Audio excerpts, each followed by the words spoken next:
You're watching Hamilton Joe's Baseball on the Joe's YouTube Network.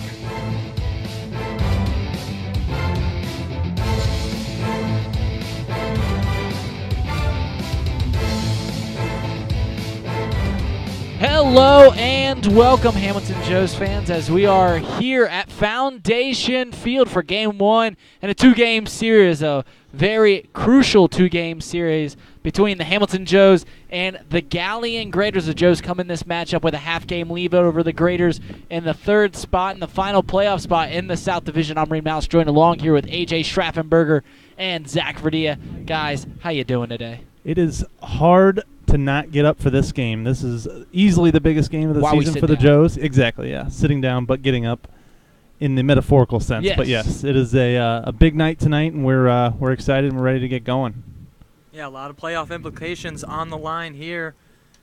Half-game lead for the Joes coming into it in this two-game set. It'll be big. So Grant Williams is geared up to take his first pitch today, as he'll be facing off against the right fielder for the Galion Graders, Eric Wentz. First pitch swung on and missed for a strike. 0 in the count. And Zach, why don't you go ahead and run us through the Galion Graders lineup? Leading off, like you mentioned, Eric Wentz, the right fielder, followed by Todd Sikowski. We saw him in the All-Star game. As this one will be lazily flied over to Kaufman at third base for the first out. But after Sikowski at 2-hole, Jacob Reimold to bat third, Matt Dietering, the first baseman, and then at 4-hole, another All-Star in Juan De La Cruz catching and hitting fifth. Michael Rodriguez playing second base, hitting sixth. Vince Donato DHing and hitting seventh. Seamus Keneally in left field. And Chris Jordan, the shortstop, will round it out. Yeah, so he gets the first batter, Eric Wentz, to pop out in the infield. Jared Kaufman, that'll be the first out of the ball game. He throws the first pitch to Todd Sikowski, the center fielder, as 0-1 is the count. Here it comes. Grant Williams comes into this game with a 3-0 record, a 2.55 ERA. He's appeared in 7 games and started in 2, as he threw a complete game against the Lincoln County Settlers a few weeks ago. 2-1 the count here to Todd Sikowski. Yeah, it was a big move for Grant Williams to come into the starting rotation for the Joes. In his last 2 starts, he's gotten wins in both of them, and he's been pitching well. This ball's going to be grounded over to Justin McConnell. He'll take a crow hop, throw it over to Chris Hamilton. 6-3 put out. 2 gone here in the top of the first inning. Grant Williams looking good. Yeah, the rare positive first inning for the Joes, thus far at least. I shouldn't speak too soon. Still 1 out to go, but definitely something that's been an issue for the Joes this season, so good to see at least a quick 2 outs. Jacob Reimold coming up to the plate. He'll be playing third base today and batting 3-hole.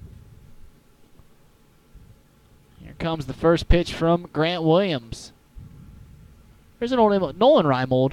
Played in the MLB, played for the Orioles, right? Orioles. Yeah. Orioles player. He was a up-and-coming star that never came.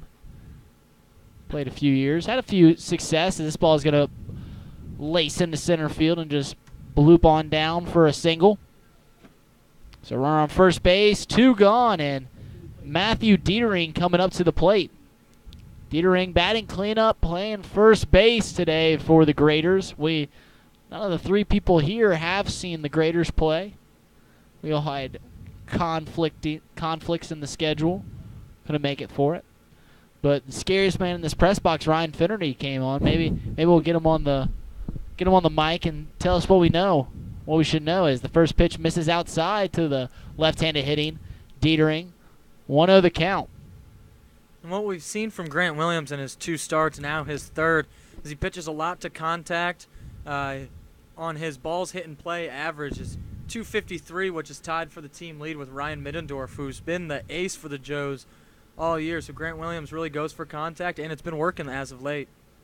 So Marshall Rich will be part of Grant Williams' battery. And why don't I just go ahead and take you through the defensive alignment as here comes the 2-0 pitch, as this ball is going to be hit into left field. Trey Compton will be underneath it, so you're going to be hanging on the cliff for that defensive alignment from the Hamilton Joes. We'll tell you there in the top of the second, but we're heading to the bottom of the first inning where the Joes are going to try and take the lead. Stay tuned as you're listening to your Hamilton Joe's Network. Cobra Security Now sells and installs surveillance and access control systems for businesses nationwide.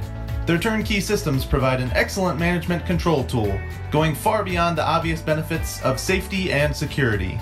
Camera Security Now can handle your largest surveillance projects while still providing easy-to-reach personal service.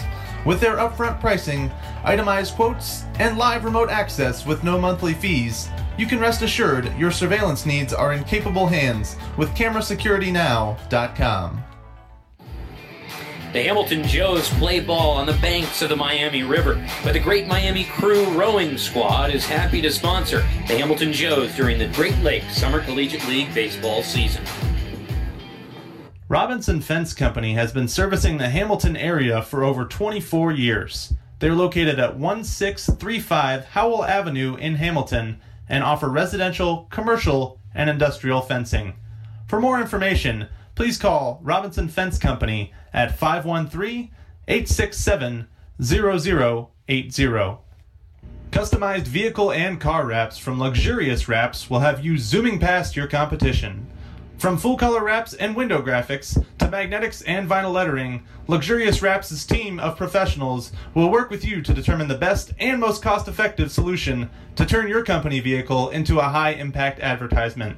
For more information, visit luxurious-wraps.com. Bust it.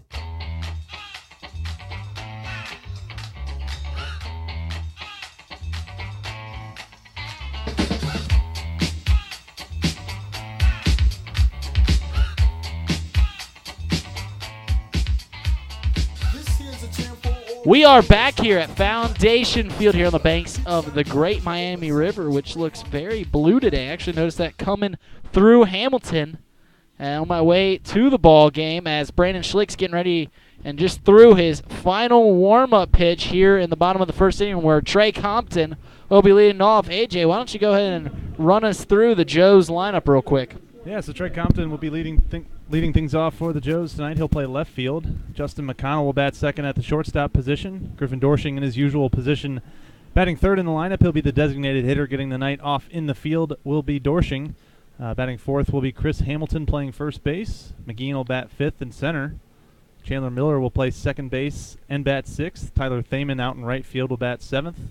Jared Coffin will play third and bat eighth. And rounding out the lineup will be the catcher Marshall Rich tonight. Yeah, so the first pitch misses outside to Trey Compton. Here comes the 1-0 from Schlick. That one will be in there for a called strike. And I got to tell you, this might be a controversial take here, but I dig the Graders uniforms.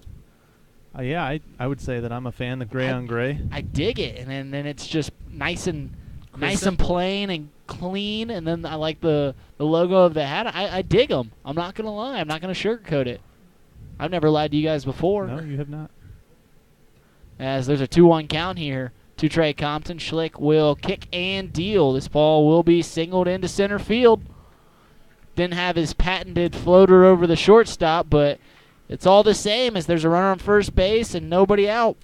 Table setter gets the job done again. Good piece hitting there from Compton, getting on first base as the leadoff man is supposed to do. So we'll see what he does with Justin McConnell here. And I think a challenge for Grissom is he knows that this is an important game, but you got to call the game the exact same way. You can't do anything you haven't been doing, and I think in games past he's been letting McConnell swing. But we'll see what he does here with a leadoff base runner.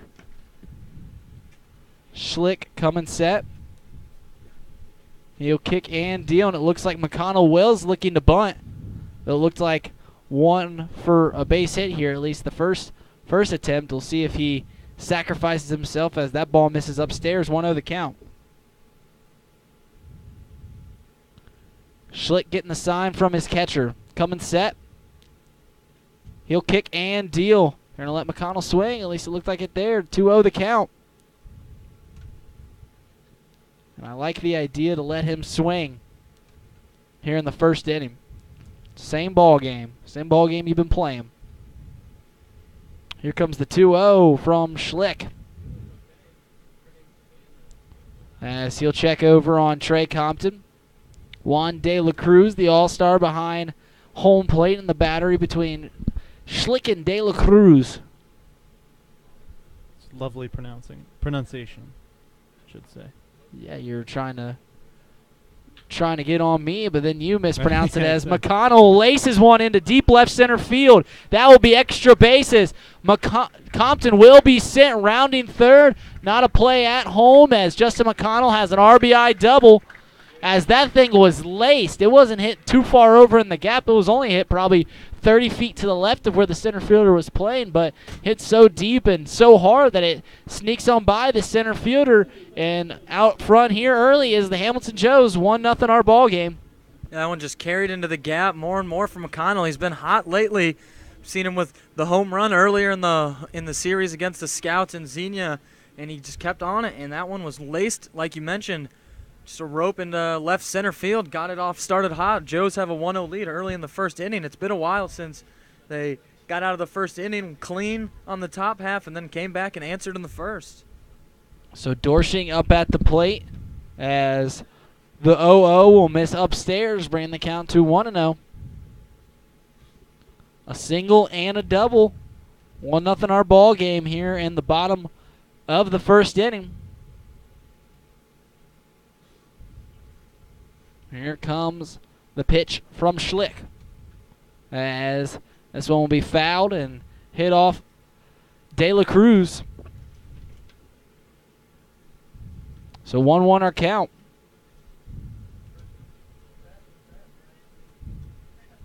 So 1-1, one runner on. Joes already have one run in here in the first inning.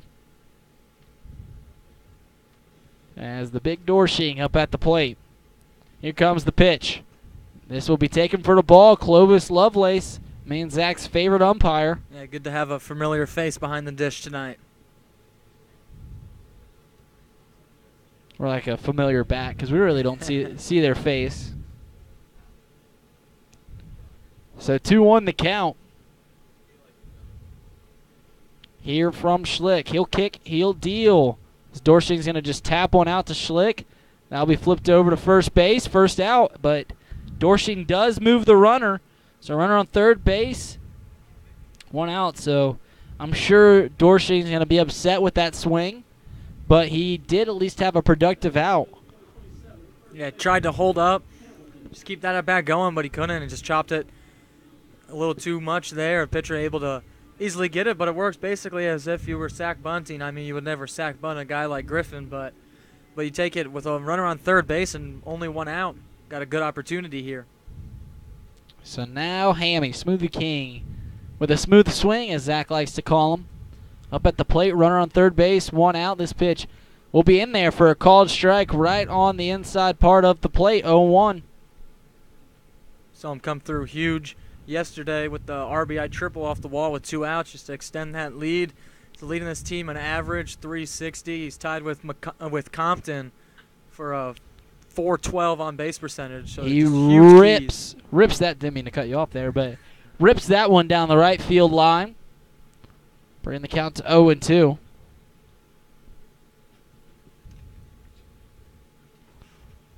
As game one of this series, the very important series between the Galion Graders and the Hamilton Joes. This ball is going to be tapped out to the pitcher Schlick, as that's not going to do it. 2 straight 1-3 putouts from the 3-4, as now Sean McGeehan's going to have to try and do it with 2 outs. As Grissom's walking around the coach's box, you can tell the frustration, though. You can't always call on those guys. Year and game after game, they've came through when you needed them in a pinch, but can't always call on them, as fans are apt to do, and so are broadcasters, as first pitch misses upstairs.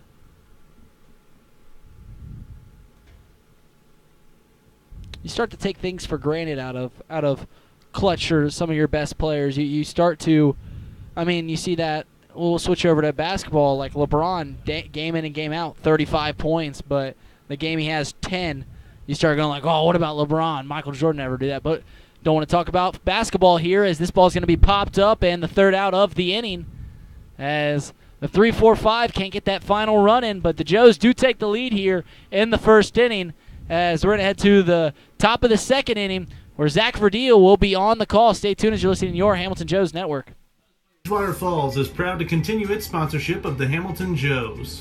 Bridgewater Falls offers guests a unique shopping experience with more than 30 shopping destinations, including Target, JCPenney, Best Buy, Dick's Sporting Goods, and many more. Bridgewater Falls also has a wide variety of delicious dining destinations. From burgers to pizza to sushi, experience all of the flavors Bridgewater Falls has to offer. Bridgewater Falls is located just off of Ohio 129 at the corner of Princeton Road and Bypass 4. Come experience great shopping, dining, and services in the heart of Fairfield Township at Bridgewater Falls. M&G Body Shop is a woman-owned, family-operated collision repair center with an honest and dependable staff that has over 45 years of experience, bringing cars back to life or pre-accident condition. They've been in business in Hamilton for over 18 years and focus on mostly body repairs, from minor dents and repairs to major body work and insurance repairs due to an accident. Next time you have car repairs you need done, visit M&G Body Shop in Hamilton.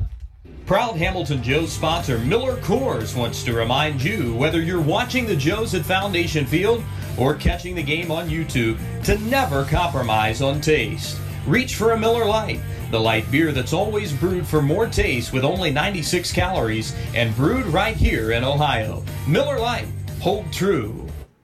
Welcome back to Foundation Field as Grant Williams back out on the mound for his second inning of work here. This time he has a 1-0 lead as the Joes were able to get one in the first inning. Trey Compton's leadoff single came around to score as Juan De La Cruz will watch the breaking ball in there for a strike to start off the at-bat and the inning.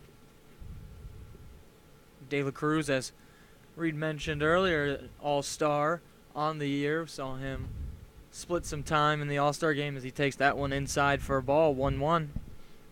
A product of Oklahoma Wesleyan is the college he attends. Not too close from here. As the 1-1 breaking ball misses high as well, and Grant Williams will fall behind 2-1. Yeah, it's certainly a lot further than where Marshall Rich plays ball, as we're about or goes to school. So we're about a quarter of a mile away from that. Yeah, he's could walk there. Yeah, with no troubles at all. And De La Cruz would not make it too far. Probably trying to get to his. Get out the chicken sticks and just start hitting par, and you can still probably hit under par all the way over to Miami Hamilton. If you could, how many golf swings do you think it would take you to get over to Miami Hamilton? 2. As the 2-2 misses low, but yeah, it depends if I'm getting to tee it up with a driver every time, or if I get one driver off the tee box. You get one driver off the tee, and then you just got to keep hitting. Yeah. And you got to go along the road. As the full count pitch is in the dirt and misses for a ball, so a leadoff walk here for the Galion Graders. With a good bounce, you could get it there in 2-3 easy, right? If you get the bounces. Bounce it down the street. 2-3? I was thinking like 10. Well, yeah, I mean, realistically, but if you get the perfect bounce every time, as Michael Rodriguez is stepping up here, nobody out, and a runner on first base. And he'll send that by the diving Chris Hamilton just barely off his glove, and that'll scoot into right field. Tyler Thaman coming on as they'll hold De La Cruz at third base, and Michael Rodriguez will cruise into second base. Yeah, not the way this inning wanted to be started. As a walk and then just a weakly hit double, but a double nonetheless. We'll put runners second and third, nobody out. Grant Williams going to have to work his way out of a jam. And quite possibly against the heir to the throne, as Vince Donato is stepping up to the plate here. Couple men on, nobody out. Both men are in scoring position here as Grant Williams looks to get the first out. Go right after Donato, maybe get a strikeout as the first pitch is in there for a strike. Grant Williams has done a good job of getting a first pitch strike so far. Just first batter lost it on a full count walk, and Rodriguez jumped on the first pitch as the 0-1 is a breaking ball that's just chopped foul towards third base. Grant Williams is doing a great job here of trying to limit these base runners as he's got Donato down 0-2. And Donato, a .310 hitter coming into tonight's game, 15 RBI and 32 hits in his first 103 at-bats of the season. I guess I should stop saying first at-bats of the season, seeing as though we're 4 games left till the end of the season. But regular season. Yeah, that's true. Both these teams have high hopes. Whoever takes this series will smell likely. Depends. Yeah, it'd definitely be likely that you will go in. Yeah, if we see a split here, then we may see some interesting stuff happen over the last 2 games. Who do the Graders play the last series of the year? Do either of you know without looking it up? They would play. They play the Monarchs. Like who's looking for misses. a playoff spot. Obviously, the Joes had Cincinnati Steam Saturday and the Sunday. best team in the league. Exactly. So if they want to do it, their best odds are doing it now. The next 2 nights are very important if they want to do it. That's absolutely right. 1-2's chopped foul here, so Donato will come back and do it again.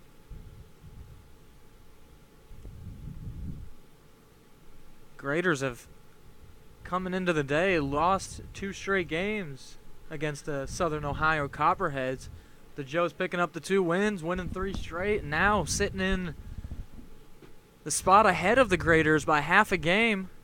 Graders, we mentioned yesterday, they won't make that game up, as the 1-2 is in foul territory to his right side. Looks like it's drifting out. Tyler Thaman over to the fence, and it will get out. So doing a good job of battling is Vince Donato. He's fouled off a few pitches here, and it's 1-2 still. Speaking of not making the game up, what about that Red Sox game yesterday that since it didn't get past 5 innings, they have to start. I guess they're just going to start over. The Red Sox took like a 5-0 lead there in the first 2 innings, and then they didn't even get through the first. That one's chopped right back to the pitcher, and just like the Joes did, the Graders will chop it back to the pitcher with a runner on third base and get an out. So 1 out on the 1-3 putout.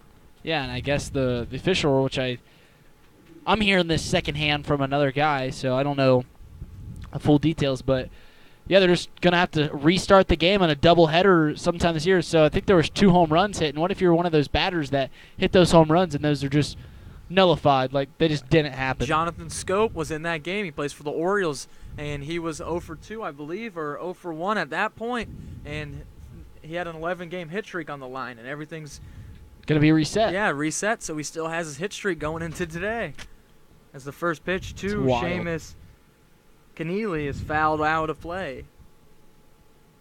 Seamus Keneally, maybe one of the more fun names to say so far in this season.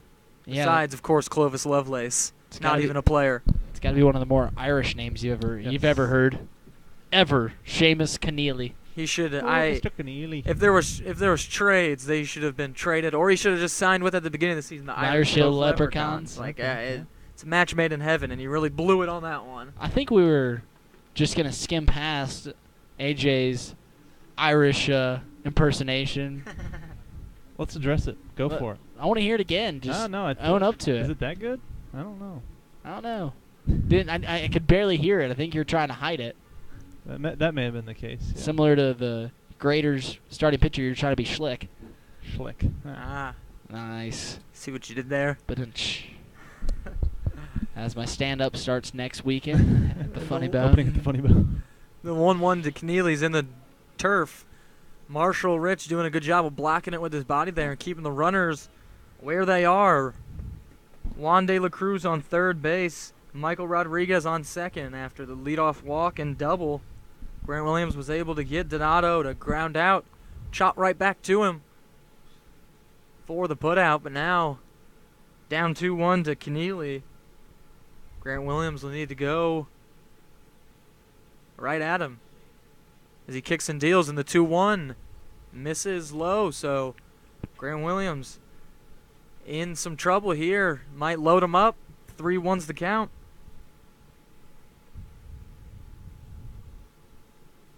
Looking in to get his sign from Rich. So this is his second start of the season.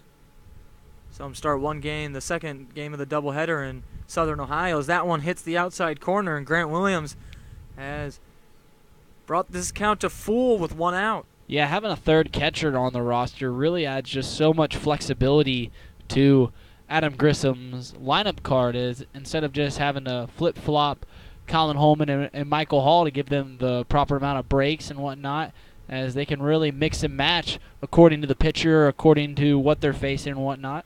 Yeah, best case scenario there on the full count pitch, getting Seamus Keneally to chase in the turf for strike 3. So now 2 outs for the Joes after Grant Williams was in some trouble here. Had runners on second and third with nobody out, and now there's 2 down with Chris Jordan coming up to the plate. And Keneally 21 hits on the season, but only 4 RBIs, so struggles with runners in scoring position, and that continues into the first at bat tonight. That one missed outside, and it kind of, this is a scenario that Reid talked about, I think yesterday, how the Joes get in some spots, get a couple outs, and the pitchers maybe think it's all over and don't go right after the next guy. Yeah, that's a theme that I've talked about a lot, and coming up here against the 9-hole as he's falling behind 2-0, you get there, you get to this point, and all of a sudden your head's headed towards the dugout. You already crossed into foul territory. You just gotta keep your head right on the straight and narrow and looking right at Marshall Rich, trying to figure out how to get the next guy out, as now he's back down 3-0. Yeah, Chris Jordan, the 9-hole, playing shortstop today, looking at a 3-0 count.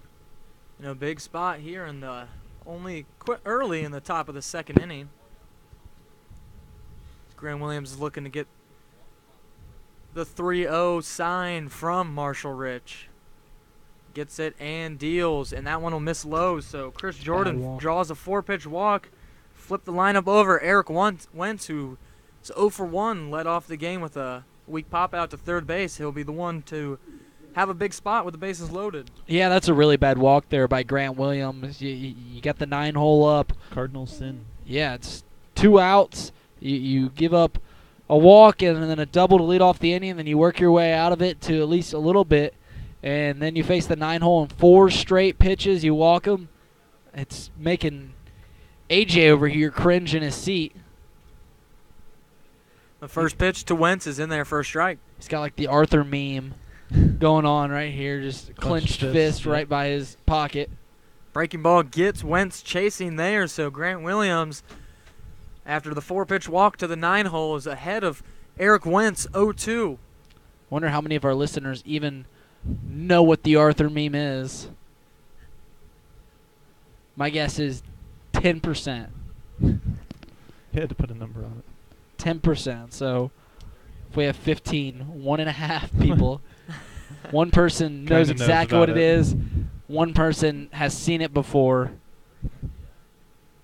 And the 1-2 pitch is a weak pop-up into foul territory, but it'll drift on the Joes here as Kaufman and Rich were closing in on it, but it hits off the top of the Joes dugout down the third base line and will go foul. Grant Williams will still be ahead of Wentz here, 1-2.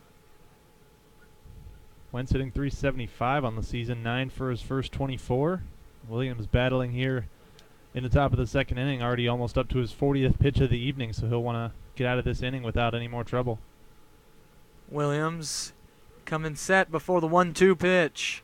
It'll be a breaking ball that'll be lined into right field. Tyler Thaman coming in. They will hold the runner at third base, so only one will come in to score. And with 2 outs, Eric Wentz comes through with an RBI single. And that's where it comes in. I mean, you're going to give leadoff base runners. You're going to walk a guy here. You're going to give up hits there. But he does Grant Williams does a fantastic job after giving up leadoff guys on second and third at getting the weak ground out, then getting the strikeout. Looks so clutch there. And then the 9-hole comes up, 4-pitch walk. You can't do it. You absolutely, and that's the difference in giving up 1 run, if not more here. And that's what good teams do, is they put away that 9-hole. Hopefully Grant Williams will be able to limit the damage here with the 1 run coming across. 1-1. It is the score on the top of the second. There's 2 outs, 1-0 count to Todd Sikowski with the bases loaded. No, I think it sounds harsh coming from our mouths what you're saying, but I think if you ask Grant Williams, he'd tell you the exact same thing, that's something that he can't be doing in this type of situation. So while it may sound harsh coming from us, I think... You think I came off a little too harsh? No, I think if you're listening, it might sound like, we're dogging on a guy, and I don't think that's the case. I think he would tell you the same thing in that situation. But I think we give just as much love as we dish out. I would agree. Back-to-back pitches here have Grant Williams at 3-0. Close pitches that thought might have a chance to be called strikes, especially that last one, but it is a 3-0 count nonetheless as the one is in there for a strike. Grant Williams with the bases loaded won't want to give the Graders a free pass here to score a run. So he now gets his sign. Williams set. The 3-1 pitch is in there for a strike on the outside corner, and he's brought it to full here with 2 down. Bases loaded, so runners will be getting an early start on the play here. Rodriguez at third, Jordan at second, and Wentz at first. The full count pitch to Sikowski is just barely slapped foul out of play towards the right side, and we'll do it again.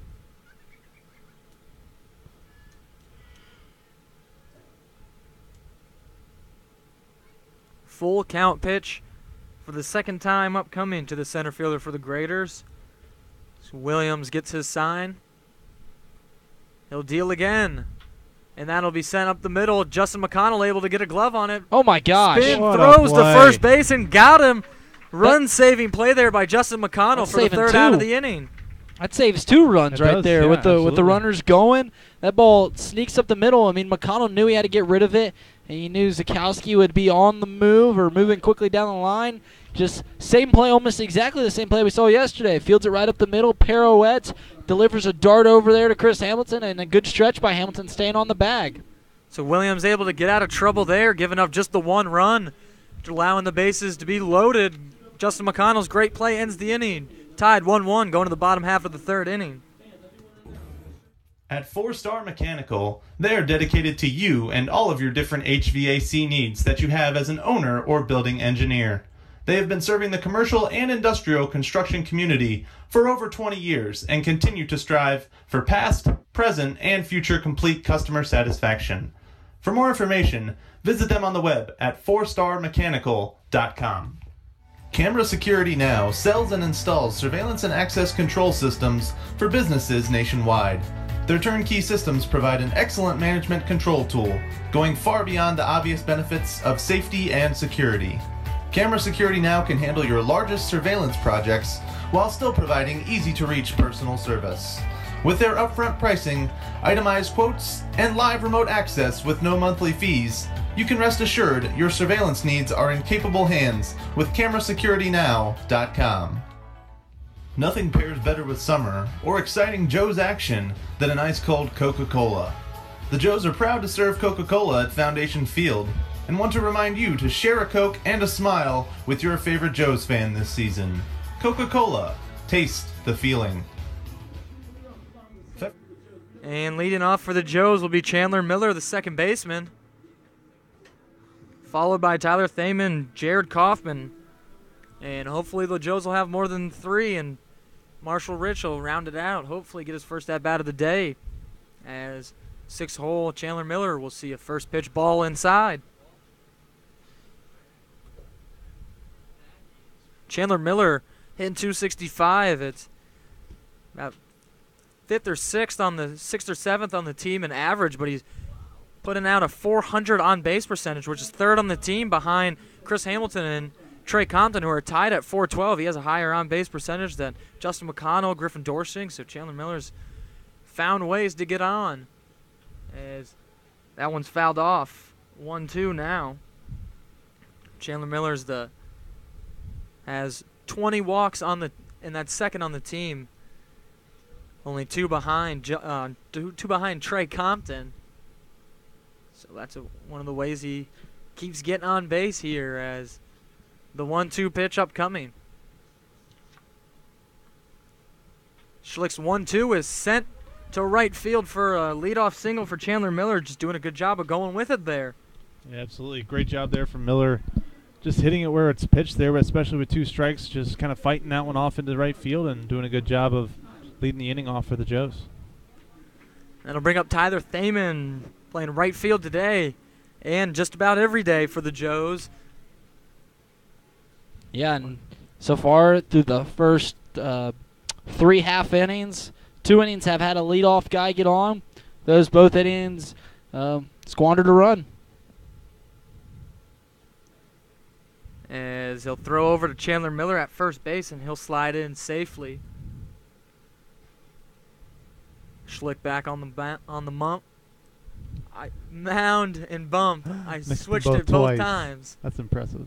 As the first pitch to him, Tyler Thaman will lay down a sacrifice bunt here. They'll throw over to first base to get him, but he does his job perfectly there on the first try. 1 out. Yeah, one of the poor jobs there defensively.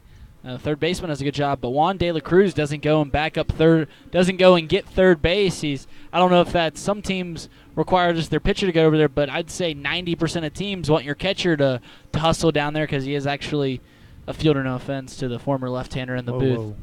But, yeah, I mean, I'm sure every team in the world would rather have their catcher down there unless you have, of course, an infielder that also pitches. But bad job by De La Cruz at not covering third base, as you get your catcher analysis from a former catcher. Now with a runner in scoring position and just 1 down for the Joes, Jared Kaufman will be the man to come in and face Schlick as he takes strike 1.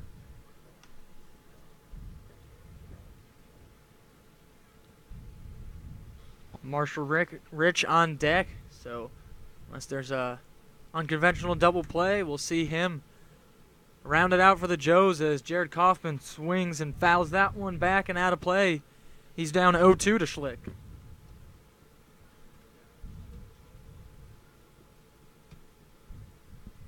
Kaufman getting the start for the second straight day for the Joes. He was in there at second base yesterday, playing third tonight. He's looking to knock a run in here.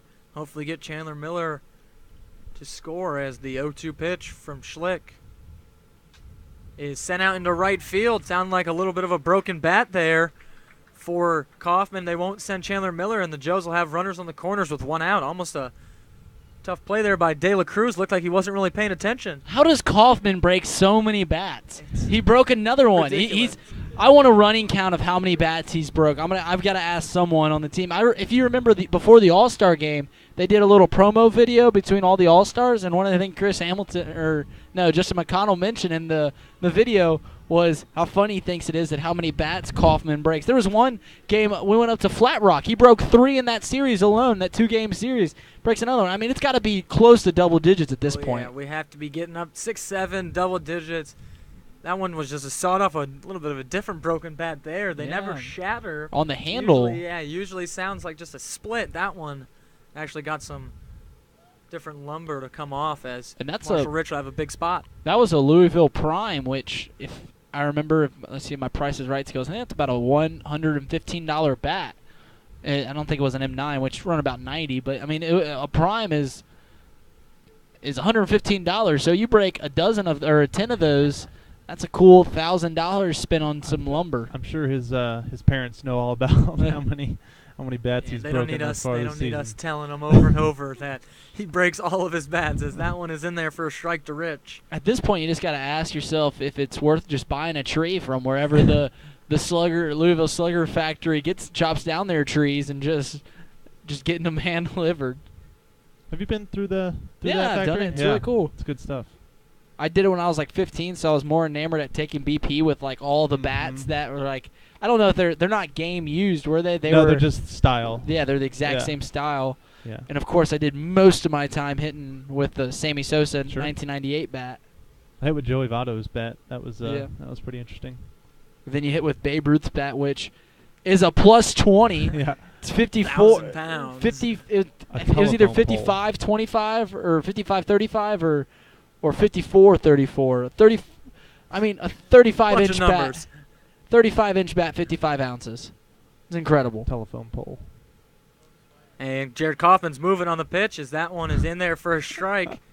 And he'll steal that base. Marshall Rich is trying to protect there, but swinging a little late. Called a strike on the swing, and he swung about 3 seconds after the ball was in the catcher's glove, doing his job, obviously trying to protect Kaufman on the hit and run, but that was one of the more entertaining swings that I've ever seen. I think they're going to ask if he affected the throw by De La Cruz, which it probably did. With how I wasn't watching closely at the plate, but that was a horrible throw. I'm going to look back on the replay here in a second and see how much of that affected De La Cruz's throw. Yeah, and I don't know about how much Rich usually walks around after a swing, but after that one, it looked like he walked a little farther to the dugout than he expected. I don't know. He probably knew the count, but he may have thought maybe just 2 strikes, might as well swing, or the hit and run is the probably more likely scenario as he fouls off the 0-2 pitch.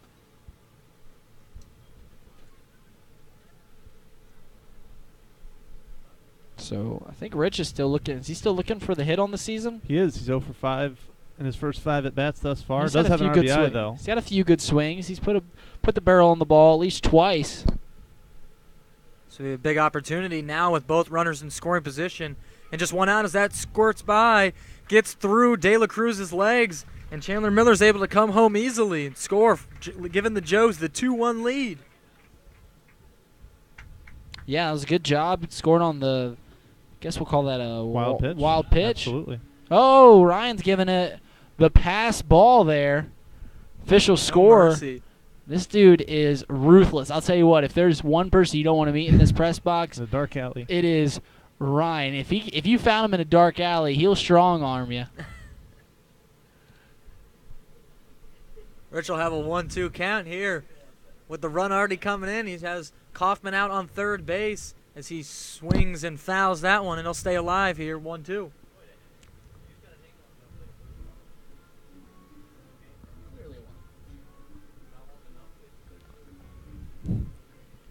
De La Cruz not able to block that pitch that was in the turf. Went through his legs, and the Joes took advantage and got the run. So 2-1, Joes lead in bottom second. Marshall Rich has an opportunity to put another run across as he fouls off that one again and stays alive. 1-2 still. Yeah, Lovelace he took that one somewhere where it's not protected. Oh yeah, that hit him good wherever it hit him. I think we actually, if we could pick our 2 umpires that we could have in a game, I think we would definitely take Clovis Lovelace and Scott Wyckoff. Yeah, definitely have been two of the favorites so far that this booth We've has, had them a lot at home. experienced. Yeah, we have them a lot, and Clovis is always behind the dish, ready to endure the 9 innings. I think they do a good job too. I'm not just saying that. I truly do think they do a good job. Maybe I'm just watching them more because we've seen them, like, paying attention more just because the names keep reoccurring. As it looks like Clovis is ready to go. I feel like this at-bat's been a long time for Marshall Rich. Yeah, was down 0-2. The pitch went by, and he's fouled off a couple since. As the 1-2 pitch again is sent straight up into the air. It'll be in the infield, the second baseman able to come over and make the play. So 2 outs now as Schlink's able to stop a second run from coming in to score for now. So besides that wild pitch or pass ball, the Joes offensively haven't done a very good job this far in the game at getting runs in with a runner on third base. They're 1 for 5 with runners in scoring position. But you got to remember the one hit didn't even get a run, and that was this inning. Other than that, we've seen a ground squibber by Dorshing, which got the run in, and then a pop out by Chris Hamilton, and then McGeehan popped out in the infield as well, and then we just had a pop out there. So 3 infield pop-ups with a runner in scoring position. That's not the best. Not what the Joes were planning on getting, but still lead the Graders here 2-1 as Trey Compton has a 1-0 count. 2 outs, Jared Kaufman on third base. He swings and misses at that one. And it's even 1-1. You know what I was thinking about with Marshall Rich, he's 0 for 6 in the season, but he's barreled the ball up a few times, and Kaufman earlier in the year was barreling balls up but was unlucky. In the MLB, now that they have StatCast and stuff like that, do they keep a percentage of hard hit balls, like a hard hit ball average? Because that'd be a simple thing that would be like balls hit over 90 miles an hour or something like that. That'd be a really interesting stat to see how well they're swinging the ball, because in the eventually, majors? yeah, They definitely I'm sure keep that stat, yeah. someone's putting that together somewhere for people. That stat would actually help you more than like a traditional batting average, because eventually those balls are going to fall. A guy that's hitting the ball really well that's just unlucky at the time, eventually those are going to fall. That's just mathematically impossible not Law to. of averages. Yeah. And it'd be a great stat to look at for Jared Kaufman. Like you mentioned, we saw him rope a ton of balls that just didn't land early in the season, as now Trey Compton will see a 2-2 pitch coming from Schlink, as that one misses low, and it'll be full. Full count, 2 outs. Jared Kaufman on third base. Joe's looking for some more runs here in the bottom of the second, leading 2-1. As Schlick gets his sign from De La Cruz. The full count pitch upcoming, as Trey Compton will just flare it into shallow right field. Second baseman coming over, sliding, and doesn't get it. So the run will come in to score, and Trey Compton will be aboard with 2 outs. Yeah, so another I mean, they got the run in, so all's well that ends well, but that's the, you know what, now 5th time that with the runner in scoring position, they just hit a pop-up in the infield. Schlick's doing a fantastic job out there on the mound at getting weak contact, but the Graders defense doesn't help him out right there. They're going to called that one a hit. Absolutely, yeah. I think that's a hit. Yeah, no question. The fact that he slid when he tried to catch it. Okay. Yeah, he had a long way to go for that one. By You your think definition, it's an error. Should the play have been made? An out. It was not. Yeah. Well, like, should the play have been made? Who should have made that play? I think the Second I think the first baseman. I think the first baseman might have had a better that route. Was I mean, that wasn't hit too high, and that was All right. tailing pretty quickly. You guys It can would've been you a guys pretty can tough play. you guys can convince me of a hit there. I'm not going to be too stubborn there. It would have been a great play by Rodriguez at second base, just to come over and make that play as the first pitch to McConnell and miss low. I've said it before and I'll say it again. As long as we're consistent on what we call, like if we're going to take this stat seriously. No. As they throw over to try to keep Compton close at first base. Should the play have been made? Justin McConnell stepping back in the box, 1-0. You don't think no one should have made it out there? As Schlick No. Okay. will fire in a strike there, 1-1 to McConnell. Don't believe in errors as an entirety, but if we're going to call it an error, we should call it an error. As Justin McConnell's looking down the third base line to manager Adam Grissom to get his sign. He gets it, and he's back in the box. Waiting the 1-1 pitch here. Compton taking his lead at first. That one misses low for a ball. 2-1 now is the count.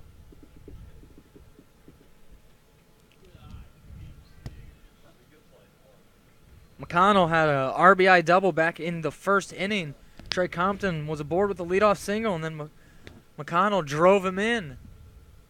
As the 2-1 pitch will be swung on and missed. Good breaking ball there by Schlick. Congrats, guys. You guys convinced me the other way today. Because my initial reaction is I thought that would be an error. I put that in my scorebook, but I think you guys are right. I think it is. I think that's a hit. Crossed over. Don't. Welcome to the dark side. Yeah, The don't. 2-2 pitch misses outside. Full count now for McConnell. Don't hang your hat on that victory. It won't last long. I'm sure there'll be another play here coming up. If not tonight, tomorrow. I would say almost guaranteed. McConnell's got a full count with 2 outs. Trey Compton's on first base. He'll get an early jump on the pitch as that's chopped up the middle. Rodriguez coming over from second base to field the ball, and McConnell will be aboard here, beating out the play. Not even a throw by the second baseman, Rodriguez. That's just hitting the ball to the right spot of the field. Hit it where they ain't, as he just chopped one right over Schlick. Yeah, McConnell 2 for 2 on the day now, and not only with the RBI double back in his first at bat, but also saved the 2 runs on the defensive side of the ball back in the second inning. So a good day thus far for McConnell. Yeah, huge swing on that play. McConnell made up the middle to save the runs. Joe's leading 3-1 here, as they'll have a mound visit to talk it over with Schlick in a big spot with a big guy coming to the plate, Griffin Dorshin. Yeah, and Dorshin, I don't know what his stats are as of late, but it feels like he's in a mini slump. It feels like it's been. Yeah, I think the last time he hit a ball hard was the home run at Southern Ohio Copperheads, but even that seemed like an anomaly because around that home run there wasn't a whole lot of hard hit contact. Yeah, he had an RBI single yesterday that he just muscled into the outfield and it got the job done as the first pitch to him will be fouled back. 0-1 the count. But it could just be those biases that I was talking about there in the first inning, where you kind of, when the guys have been doing it all year, you expect them to do it all year, and you can't really ask for that, not in this sport, to have the guys every single day deliver to you. And maybe that's just my own biases, because you see the guy and you're like, oh, we got the right guy up in the right situation, and they can't always come through. That's just the nature of the game. As Griffin takes that ball low in the turf, 1-1, and I mean, yeah, baseball, more than half the time they won't get it done, even if they have the chance. So Griffin, 1-1 count here, 2 outs, couple of men on. 2 runs have come across already for the Joes, just trying to pad it here as he sends that one high and deep out into center field.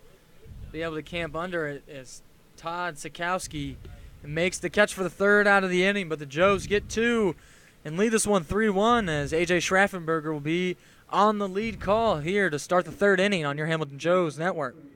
Pfefferly Tire and Auto Service has 3 convenient locations, servicing Hamilton, Fairfield, and all of Butler County. Pfefferly Tire and Auto Service is family-owned and operated, and have been in business since 1994. Whether it's a quick oil change you need, or full-service auto repair, Pfefferly Tire and Auto is the place to go. They have 2 locations in downtown Fairfield and 1 on the west side of Hamilton. For more information, visit them at one of their 3 locations or visit pftire.com. At Smoothie King, we believe the best ingredients come from nature. That's why we keep adding more whole fruits and vegetables to our smoothies to help you get more out of every sip. At Smoothie King, we've added real whole raspberries bursting with fresh, crisp flavor, just in time for summer. Try an angel food raspberry or Greek yogurt raspberry smoothie for a limited time only. Enjoy whole raspberries at any of the 8 Cincinnati area Smoothie King locations. Smoothie King, smoothies with a purpose. Proud partner of the Hamilton Joes. The Hamilton Joes are proud to partner with Queen City Hospice. Queen City Hospice is a locally and independently owned and operated company that is dedicated to providing patient-centered care and support to residents of the greater Cincinnati area in whatever place they call home. Whether they live in a private residence, an assisted living community, or a nursing home, our well-trained and experienced team members will go to the patient's location to provide personalized assistance and care. For more information, visit queencityhospice.com. Jacob Reimold lead things off here in the top of the 3rd inning for the Galion Graders. 3rd baseman for the Graders tonight, 1 for 1 on the night. Singled back in the first, but was stranded at first base. Yeah, we go from AJ's voice to AJ's voice commercials to exactly to the live version. Got to be hearing it in your nightmares at this point, as this one's lifted out to left field by Reimold, but good job out there by Compton to range under that one for out number 1. Or in your sweetest dreams. Depends on your perspective, I guess. So Matthew Dietering will come to the plate now. Over at first base for the Graders tonight. Flew out to left field just as Reimold just did back in the first inning in his first at bat.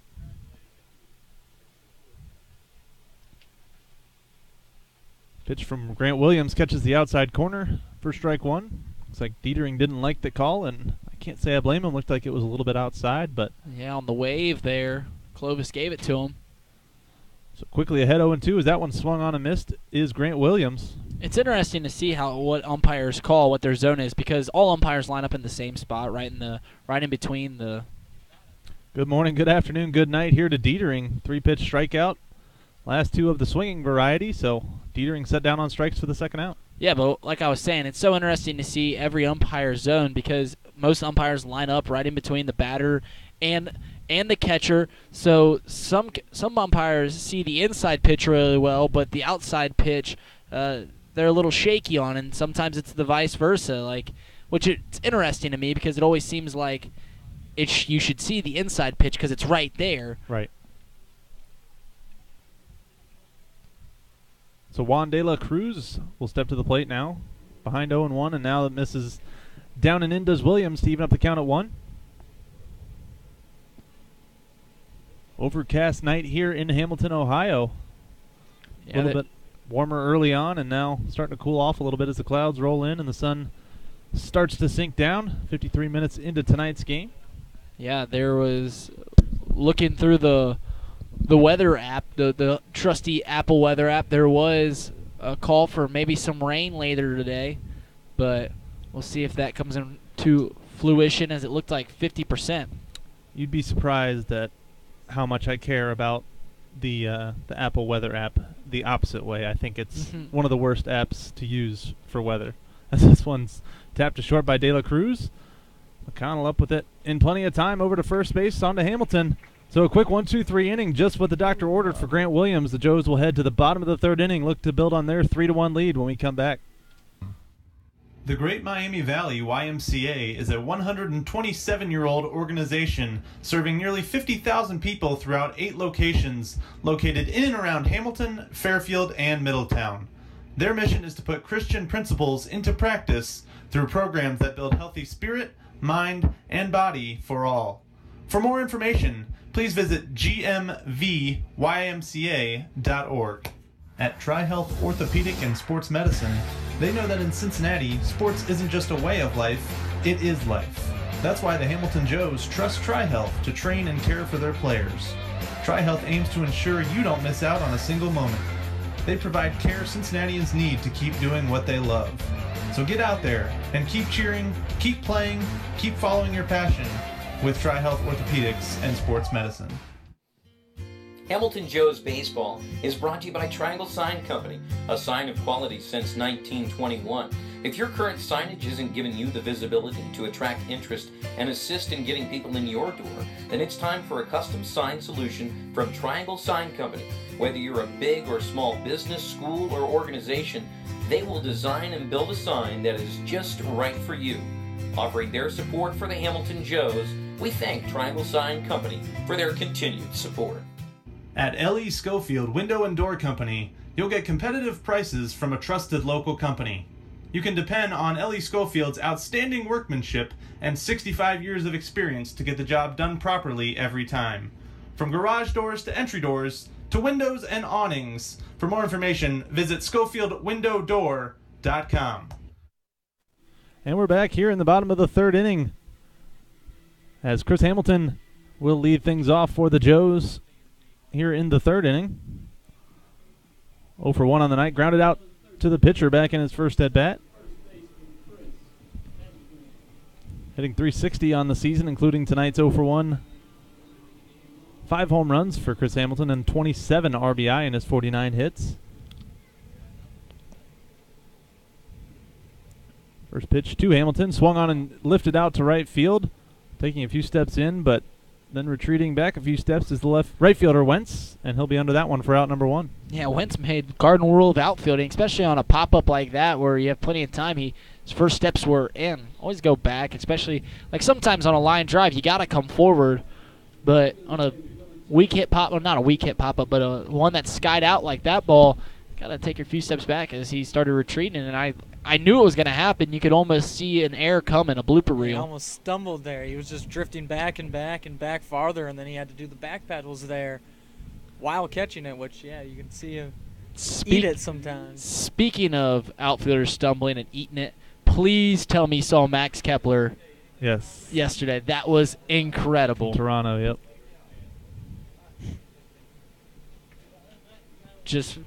I actually saw that Twitter account, Pitching Ninja, who does like all the mechanic gifs and stuff like that. They did a gif of that and him just face planting and spiking it right into the ground. I definitely wanted to go see if you haven't seen it to this point yet. 0-2 on McGeehan. Breaking ball misses outside. Brings the count to 1-2. Sean batting .277 on the season with 3 home runs and 16 RBI.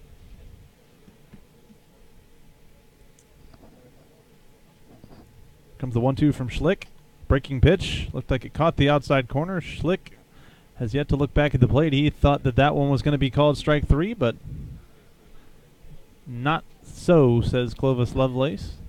And Sean McGeehan's another one that is kind of like in a little bit of a mini slump here the last couple of games. We've seen his still coming back, average. Though. Yeah, he's still coming back. He came back in a big way with a home run, and that'll get you excited. But you got to let him work into it more. His average has dropped about 12-ish points. But, yeah, like you mentioned, he's got a smaller sample size than some other guys with the at-bats that he lost. So we'll see 2-2 over again as he fouls this one over the screen here. Joe's leading 3-1, scored one in the bottom of the first inning, and then followed it up with a 2 spot in the second as this one's tapped to third by McGeehan. Third baseman Reid Maus up with it in plenty of time, on to Dietering at first base, and 5-3 putout will be the second out of the inning.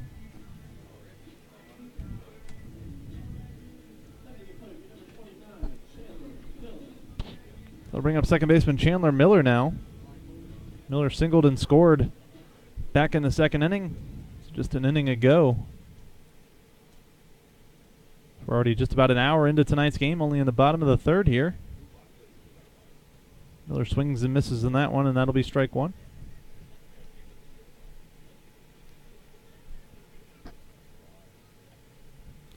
And no scoreboard watching to do for us tonight, as pretty much every game that matters to us is taking place right in front of our eyes. Just the one out in right field. Exactly. That's the one scoreboard we got to keep track of tonight. For you guys at home, the top left of your screen, exactly. The one that AJ coded himself. Oh, yeah, you know. Putting in the work only for you guys. 1-2 now. On second baseman, Chandler Miller. 264 on the year is Miller. Breaking pitch way outside there from Schlick. Runs the count to 2 balls and 2 strikes. You know, a lot of jobs I can think of, like, I can at least grasp some part of it and, like, try and get the hang of it from like day one. Coding, anything of that, I wouldn't even know how to start that. Like, I wouldn't even know where to go. It's a very specific language that those guys speak, and those guys and gals, I should say. But definitely something that takes a lot of training. This one's tapped to third by Miller. Up with it in plenty of time once again is Reid Maus, and Miller is retired with the 5-3 putouts. So back-to-back 5-3 putouts for the Joes. 1-2-3 inning in total. We'll send it to the fourth inning.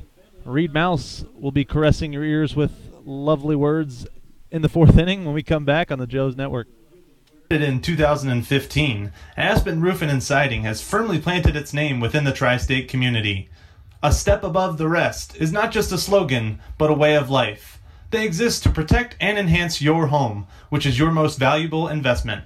By giving back to the community, they invest directly into relationships with their existing and future customers. For more information, visit them online at aspencincy.com. Customized vehicle and car wraps from Luxurious Wraps will have you zooming past your competition. From full-color wraps and window graphics to magnetics and vinyl lettering, Luxurious Wraps' team of professionals will work with you to determine the best and most cost-effective solution to turn your company vehicle into a high-impact advertisement. For more information, visit luxurious-wraps.com. The Hamilton Joes are proud to partner with Planet Fitness, home of the Judgment Free Zone. You can experience the Judgment Free Zone by joining for only $10 a month. You can join in any of the 13 Cincinnati area Planet Fitness locations or online at planetfitness.com. Planet Fitness, the world judges, we don't. Superior Computer Services approaches your IT support differently by seeking... We are back here at Foundation Field here in the east side of Hamilton. The Joes have a 3-1 lead in the top of the fourth inning. I'm Reid Maus, joined along here with AJ Schraffenberger and Zach Verdea, as the Joeys have a 3-1 lead as Mike Rodriguez is coming up to the plate. He'll swing and miss at the first pitch, bringing the count to 0-1.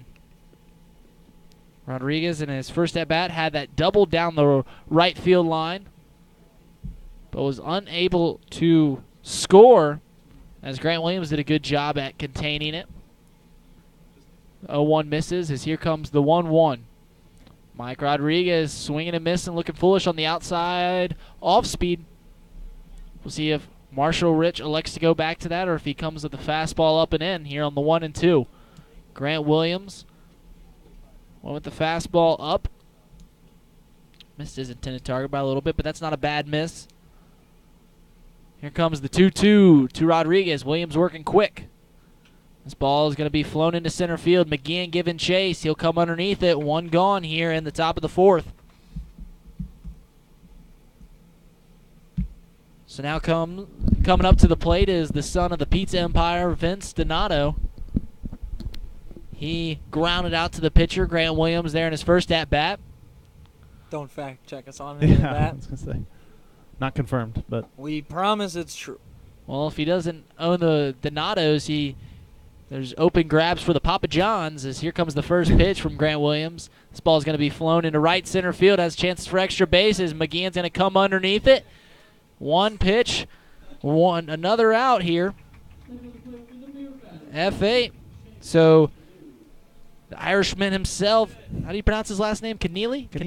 Yes. That's what we're going with. Seamus Keneally coming up to the plate. The beer batter, Zach Verdea's favorite batter. If you weren't about to say it, I was just going to throw in there. Yeah.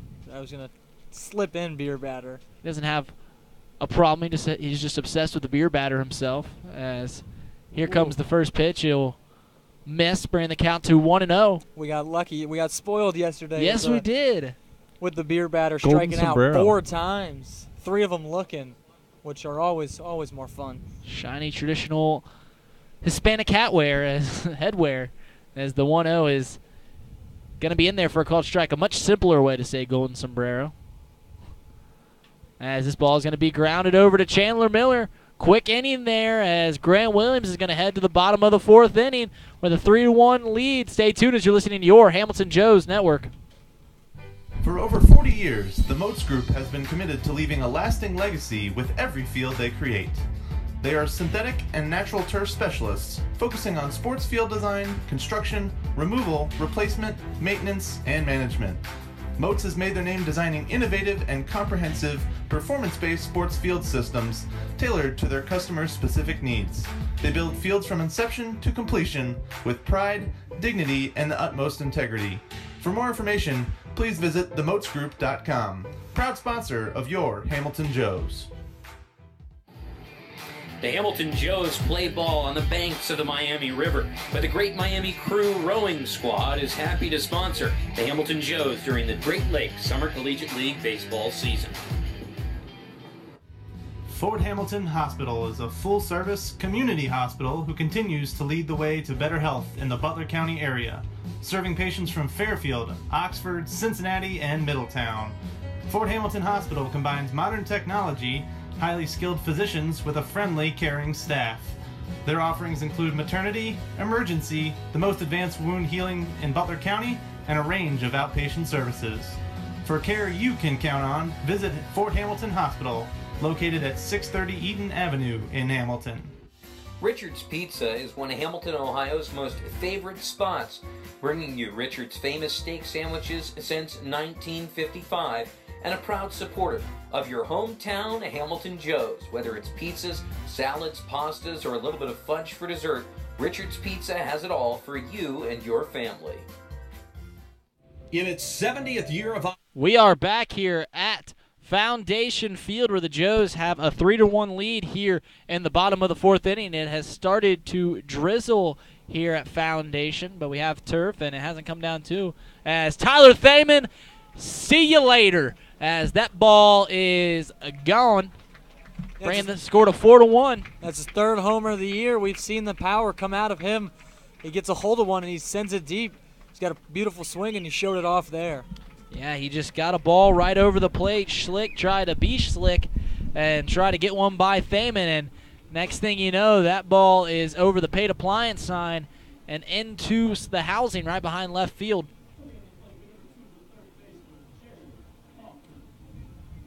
So 4-1 our score as Jared Kaufman steps up to the box. Schlick going to have to recuperate, as this is oftentimes one of the hardest things pitchers have to do, as I'm sure AJ can tell you after all the home runs he gave up in his career. Yeah, you know, I gave up my fair share. The next batter afterwards is a reset button, and just try to go after the next guy as best you can. Here comes the 0-1 to Kaufman. This ball is going to be grounded over towards the third baseman, but it will go foul. Yeah, right when Thaman hit that one, that was a no doubt home run there. Oh, As you yeah. could tell your call was perfect in the You're saying my easily call a was home run. perfect? Wow. Wow. in We don't give many describing compliments. the- Oh. We don't give many compliments Good point. around here, but I'll take it. Thank you, Zach. As the 0-2 misses upstairs, bringing the count to 1-2. It's easy. It's easy when they go out quick because you don't Oh, have yeah. as much time to film mess and it talk up. about. So he helped you out there a little bit. Just go with whatever the first thing comes into your mind. As this ball is going to be chopped over the shortstop. Kaufman trying to make it a play, but Scott Wyckoff calling him out at first base. 6-3 on the first out of the inning as Marshall Rich coming up. He's trying to get off the schneid, get his first at-bat of the season, first hit of the season. He came up last time, and he, with runners in scoring position, second and third, as he just popped out in the infield. One run did come across when he was at the plate, but that was via the wild pitch. Pass ball. As the 0-0 is in there for a called strike. That's another thing we don't argue. That's a very similar call to a hitter error, because they're not as controversial because it's normally it's very similar to my justification. Should the ball have been caught? Mm-hmm. But I think I'm a little more lenient considering You were a catcher. I was a catcher. But here comes the 0-2. As this ball is going to be chopped over to the Wow. pitcher. As Excellent that's a play. fantastic play by Schlick. As he throws it over to first base, and that'll be the second out of the inning. Yeah, ranging to his right as a right-hander, and obviously if he decides to put his glove on that ball, I'm not sure if he actually gets that out, but a good decision to use the bare hand on that one, and Rich will have to wait at least one more at bat to get his first hit as a Joe. And Rich has some speed, so thought he might have had a chance to beat that one out if it wasn't for such a great play. So here comes Trey Compton with 2 gone here in the bottom of the 4th inning. 1 run in the first, 2 runs in the second, 1 here in the bottom of the 4th off the Tyler Thaman bomb. As the 1-0 misses downstairs.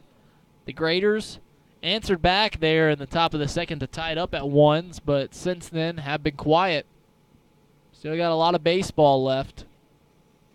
As I can tell you, this game's going to be fought tooth and nail. Both teams vying for a spot in the playoffs. As here comes the 2-0 pitch. This ball is going to be popped up into shallow right field. Second baseman underneath it. That'll be the third out of the inning.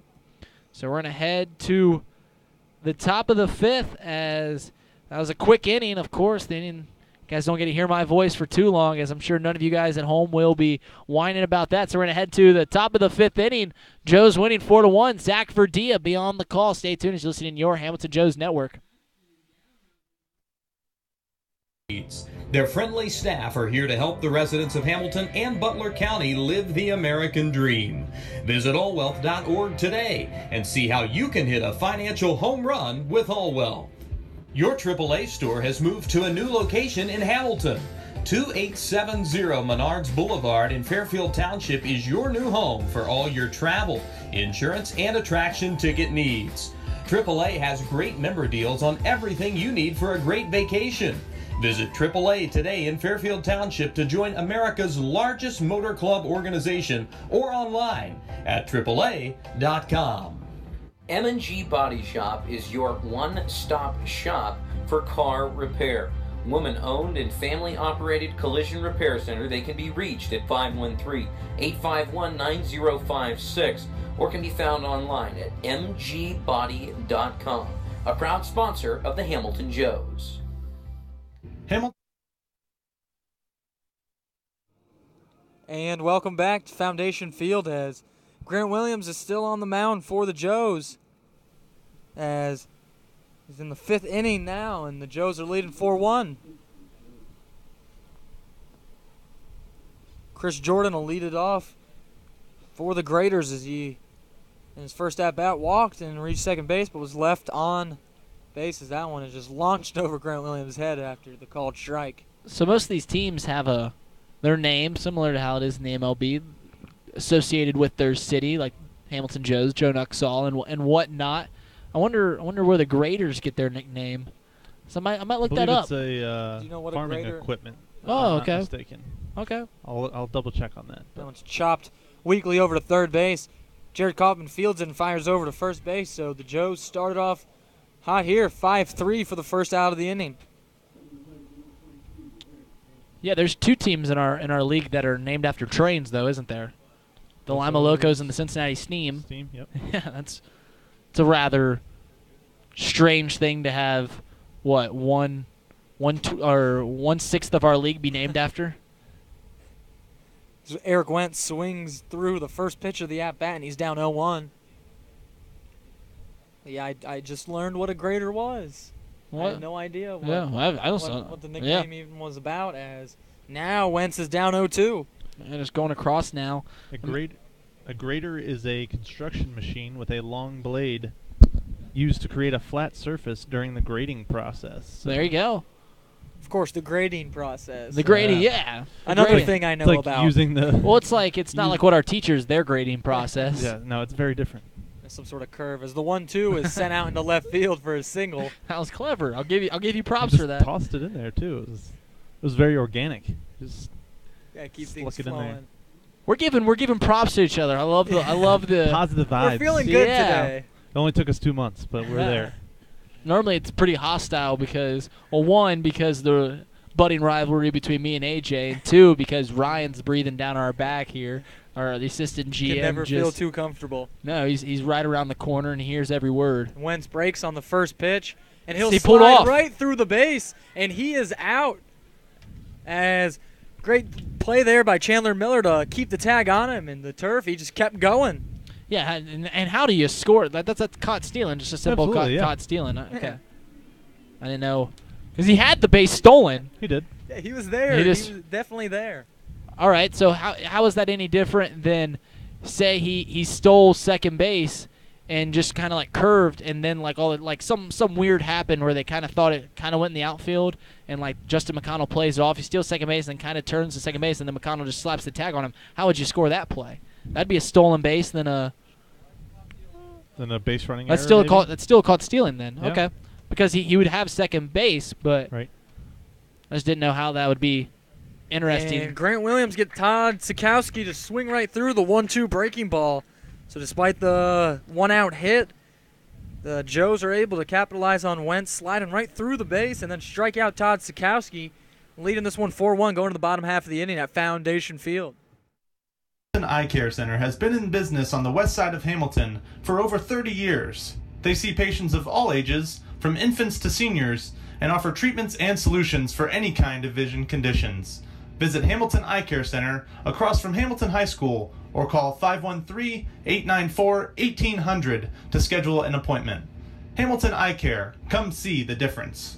Robinson Fence Company has been servicing the Hamilton area for over 24 years. They're located at 1635 Howell Avenue in Hamilton and offer residential, commercial, and industrial fencing. For more information, please call Robinson Fence Company at 513-867-0080. Pate Appliance Services have given you 61 years of phenomenal service for any appliance that you need. With flexible scheduling, automated reminders, state-of-the-art service, and an A-plus customer satisfaction rating from the Better Business Bureau, Pate Appliance Services is there for you. They can be reached at 513-863-4700 or found online at pateappliance.com. This is Andrew Gunther, first base coach for the Hamilton Joes. Catch all the action right here on the Joes Radio Network.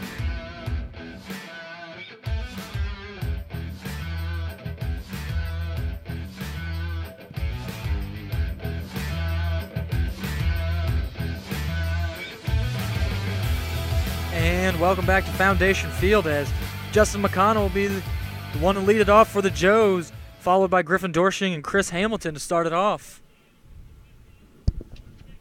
Schlick still on the mound, starting this. The starter still on the mound, pitching for the Galion Graders, as the first pitch to McConnell swung on and missed. 0-1.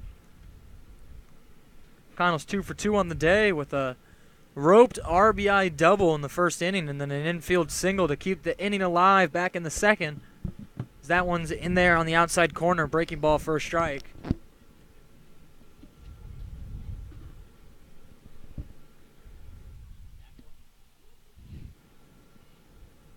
As the 1-0-2 to Justin McConnell will just miss the outside corner. Looked like Schlick maybe wanted it on the outside, but Clovis Lovelace disagrees, and it's 1-2.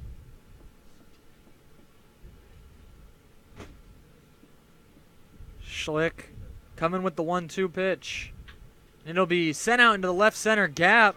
That'll get down and roll to the wall. Justin McConnell headed to second base. See if he tests him. He will not, as he rounds second and retreats back with a stand-up double. Yeah, and McConnell staying hot, 3 for 3, 2 extra base hits already this game. As the last time he had an extra base hit with nobody out, the Joes were unable to bring him across, and Dorsching and Hamilton. But we'll see what they can do here tonight. See if they can finally get him in. Get some runs here in the middle of the part of the game, because you can't think that Grant Williams is going to be this sharp the entire game. Can't expect it. He might. As Griffin Dorsching will be the batter, Grant Williams, yeah, he'll be pitching still. As Griffin will see first pitch, breaking ball, it'll be out in front of it. Just squibs out to the shortstop, throws over to first, and Griffin will not beat it out, apparently. I was getting ready for the safe call there, but according to Scott Wyckoff out in the field, Griffin Dorsching was out there. That just comes down to a missed call, really. I mean, I don't know how easy it was to see on the video or anything, but it's a bang play, but he definitely already had the base before the throw got there. Yeah, it looked like he was safe from up here, just looking at him running. And love to go back and look on the stream to find out. Call me a little biased, but I don't think that one was as close as. I'll do the research. I'll look at the stream, and I'll come back to you in a minute. He gave a little look to the crowd. There's probably someone in here that he knows that, but he just gave a little shrug, like I'm pretty sure I was safe. Yeah. As Chris Hamilton will sky the first pitch up into the air. De La Cruz able to range back and make the catch, so another unfortunate series of at-bats for the Joes with a runner in scoring position. Yep, another infield pop-up. We've talked about it at length tonight, where the Joes just haven't taken advantage. Now 2 for 9 with runners in scoring position, with only one of those hits allowing a run to score. So we've talked about it at length, and it's something that the Joes need to work on here moving forward. Just check the replay. Dorsching was out. Not buying it. I'm just saying from the video, which obviously is the stream that you guys are watching, don't have slow-mo either, but from it looked like Dorsching was still reaching out for first base when the first baseman was already at full extension and catching the ball. All right. We'll play it in between the innings. I've been wrong before. I thought in real time that it was that. I really, truly did. It seemed like Dorsching would have easily had it, but I think it really was the right call. And Sean McGeehan ropes one into left field, but the left fielder doesn't have to move too much, and he's able to just stand there and snag it for the last out. Stranding a runner on third base after the leadoff double. The Joes still take the 4-1 lead to the top of the 6th inning, where AJ Schraffenberger will take over on the call.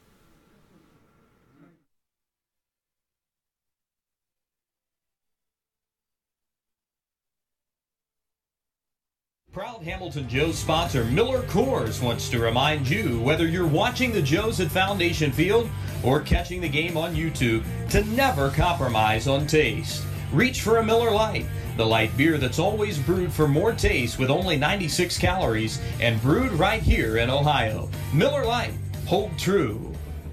Camera Security Now sells and installs surveillance and access control systems for businesses nationwide. Their turnkey systems provide an excellent management control tool, going far beyond the obvious benefits of safety and security.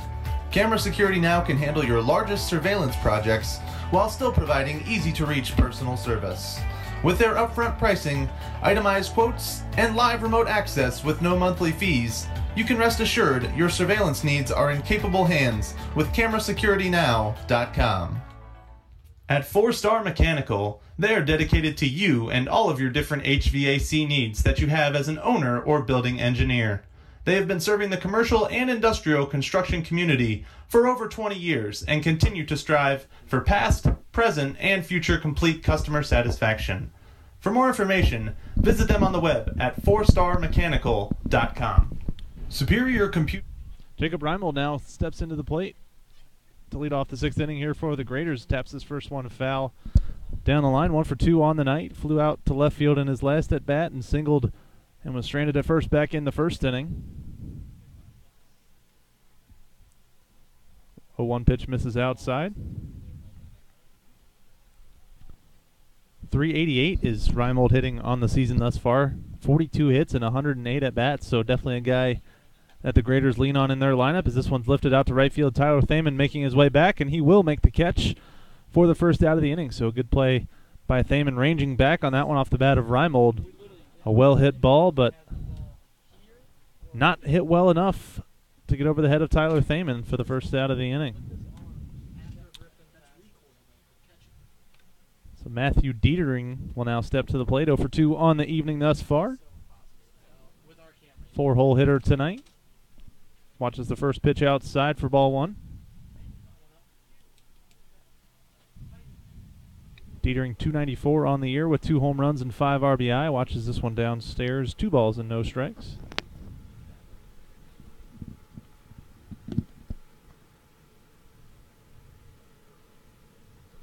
Swung on a miss. A good breaking ball there from Williams. Interesting decision with a 2-0 count to go with a breaking ball, but obviously Dietering was guessing a fastball and able to fool him on that one. Now 3-1 with the fastball missing away.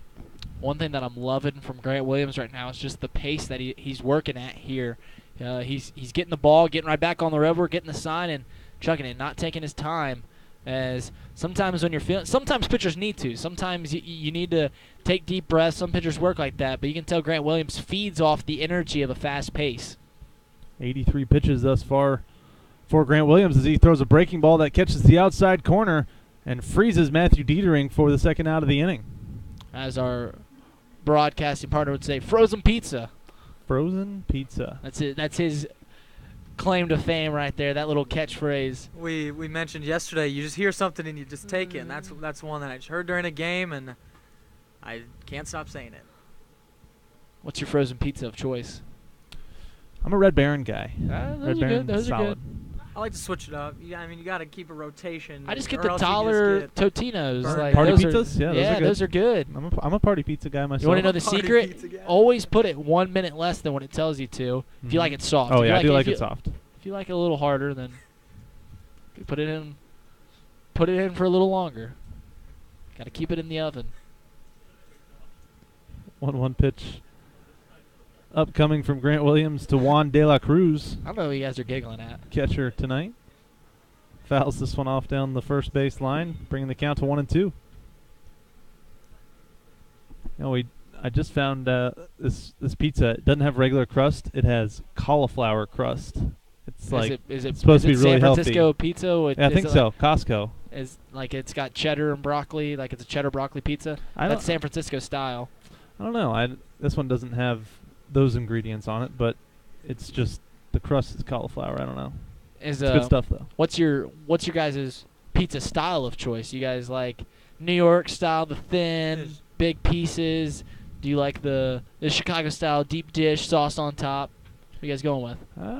I'd say I'm a deep dish guy. Like a hand toss, just a normal, hand tossed, normal pie. Have you had La Rosa's yet? I haven't yet. No, my cousin's trying to get me. And you're going out of town here soon. We're going soon for sure. So De La Cruz grounds out to short. Good play there from McConnell to retire the side for the Graders. The Joes will head to the bottom of the 6th inning, leading 4-1, looking to build on their lead when we come back. Your IT support differently by seeking to prevent problems with your IT environment, not profiting off of solving them. If you want to feel like you have your own IT department without the outrageous cost, visit 513fixmypc.com. Superior Computer Services, defining excellence in computer and network solutions. Nothing pairs better with summer or exciting Joe's action than an ice-cold Coca-Cola. The Joes are proud to serve Coca-Cola at Foundation Field and want to remind you to share a Coke and a smile with your favorite Joes fan this season. Coca-Cola. Taste the feeling. M&G Body Shop is a woman-owned, family-operated collision repair center with an honest and dependable staff that has over 45 years of experience, bringing cars back to life or pre-accident condition. They've been in business in Hamilton for over 18 years and focus on mostly body repairs, from minor dents and repairs to major body work and insurance repairs due to an accident. Next time you have car repairs you need done, visit M&G Body Shop in Hamilton. Bridgewater Falls is proud to continue its sponsorship of the Hamilton Joes. Bridgewater Falls offers guests a unique shopping experience with more than 30 shopping destinations, including Target, JCPenney, Best Buy, Dick's Sporting Goods, and many more. Bridgewater Falls also has a wide variety of delicious dining destinations. From burgers to pizza to sushi, experience all of the flavors Bridgewater Falls has to offer. Bridgewater Falls is located just off of Ohio 129 at the corner of Princeton Road and Bypass 4. Come experience great shopping, dining, and services in the heart of Fairfield Township at Bridgewater Falls. At L.E. Schofield Window and Door Company, you'll get competitive prices from a trusted local company. You can depend on L.E. Schofield's outstanding workmanship and 65 years of experience to get the job done properly every time. From garage doors to entry doors to windows and awnings. For more information, visit SchofieldWindowDoor.com. Chandler Miller lead things off here for the Joes in the bottom of the 6th inning. Playing second base for the Joes tonight, 1 for 2 on the evening. Singleton scored back in the second and grounded out to third in the following inning in the third. First pitch to him from Schlick, swung on and missed, bringing the count to no balls and a strike. Miller 264 on the season with 18 RBI and 31 hits. This one catches the outside corner, says Clovis Lovelace. I think Chandler Miller would beg to differ, but his opinion is irrelevant. No balls and 2 strikes. Fastball on the outside corner. Schlick walking that one off again, showing up the umpire, I should say. Pitch looked awfully similar to the one before that was called a strike on the outside corner. Yeah, the other one with the breaking ball, so it looked like it caught more of the plate. That one with a fastball. Schlick not doing himself any favors with the looks he's given the umpire, but this one misses down in the dirt, evening up the count at 2 balls and 2 strikes. I feel like he's walked it off a few times today. Yeah, that's already. at least the second time I've seen it, and you know, as a former pitcher, I something that you never try and do is show up the umpire, and they see it more than you know. So we'll see if that ends up becoming a storyline here. You know, I've never cared for that. It, like they tell you if you like it's a 3-1 count and you think it's a ball and you start jogging down the line, they tell you, oh, you got to swing next because everything's going to be called a strike. And same with like this pitcher, it's like it's got to be right there or else they're not calling a strike. Isn't the umpires like they got to be a little more professional? And just because a kid thought that it should have been a strike doesn't mean that they should call the game any less biased than they did beforehand. And I know you're an old baseball guy. Yeah, a little bit. I mean, to an extent, I see what you're saying, but the other aspect of it is that umpires are human, and they see these things coming from kids that, you know, they're a lot older than most of the kids that they're umpiring for, and they kind of take it as a little bit of disrespect, and I mean, well they should. So I think what you're arguing for is automatic umpires, automated umpires. No, I think we're not far away from that, but I don't think we should take the human element out of the game completely. So like in this scenario, I'm just playing devil's advocate. Okay, that's fine. But so you're saying that them calling the game more biasly because of the way that a pitcher acts on the mound is good for the game? I wouldn't say it even comes into play really, because I mean, it might last for that one batter. I don't think it's going to be extended. The game. Sure, yeah. And after to answer your question, after no. that last pitch was missed for a ball on the breaking ball, you saw Schlick again kind of rolled his eyes a little bit. Now they have a mound visit. He's definitely not liking what's going on. We don't pull punches here in this press box. We talk about the deep, the important nitty-gritty stuff. But I don't want automated umpires either. I was just taking something you said and twisting it to an argument for the sake of put it in writing. Reid Maus wants electronic umpires everywhere. Automated umpires. It would probably make the game better. It'd make it more efficient. How about that? It would speed things up. It would have perfect calls, which is a good thing for the play. But for the product, which baseball ultimately is an entertainment product, it takes away from it. 1-1 pitch to Tyler Thaman, misses outside, bringing the count to 2 balls and a strike. Seeing how replay's already taken away most of arguing that you see from players and managers with umpires, some of the more fun things that you used to get to see, and now it's going down a lot. Bobby Cox wouldn't thrive in this era. Yeah, you used to see all the manager ejection compilation videos on YouTube, and now they're just kind of dwindling off. You don't see it a whole lot anymore. Well, now it's an automatic ejection if you argue after replay. If you argue after replay. 3-1 pitch fouled off down the first base line. So 6th pitch of the at-bat to Tyler Thaman will be a full count pitch here with 1 out. And that's a serious question that baseball has to ask itself. People that are in charge of governing baseball is, do we want to put the most efficient game out there? Do we want to have the best game that we can possibly have? Or do we want to put out the best product we can have? That's fair. That's a fair question. Because if you want the best possible outcome from the game going on, then you have to have, I mean, it's dumb not to have automated umpires, because that's truly, they would get way less calls wrong. The right team would win more often than it would now. But if you want the best product, we can change things that way too. We could make it more fun in certain aspects. Someone's got to ask themselves, what do we got to do here? Jared Kaufman will be the batter here with 2 outs in the 6th inning. And I think the first place to start, we got to eliminate errors.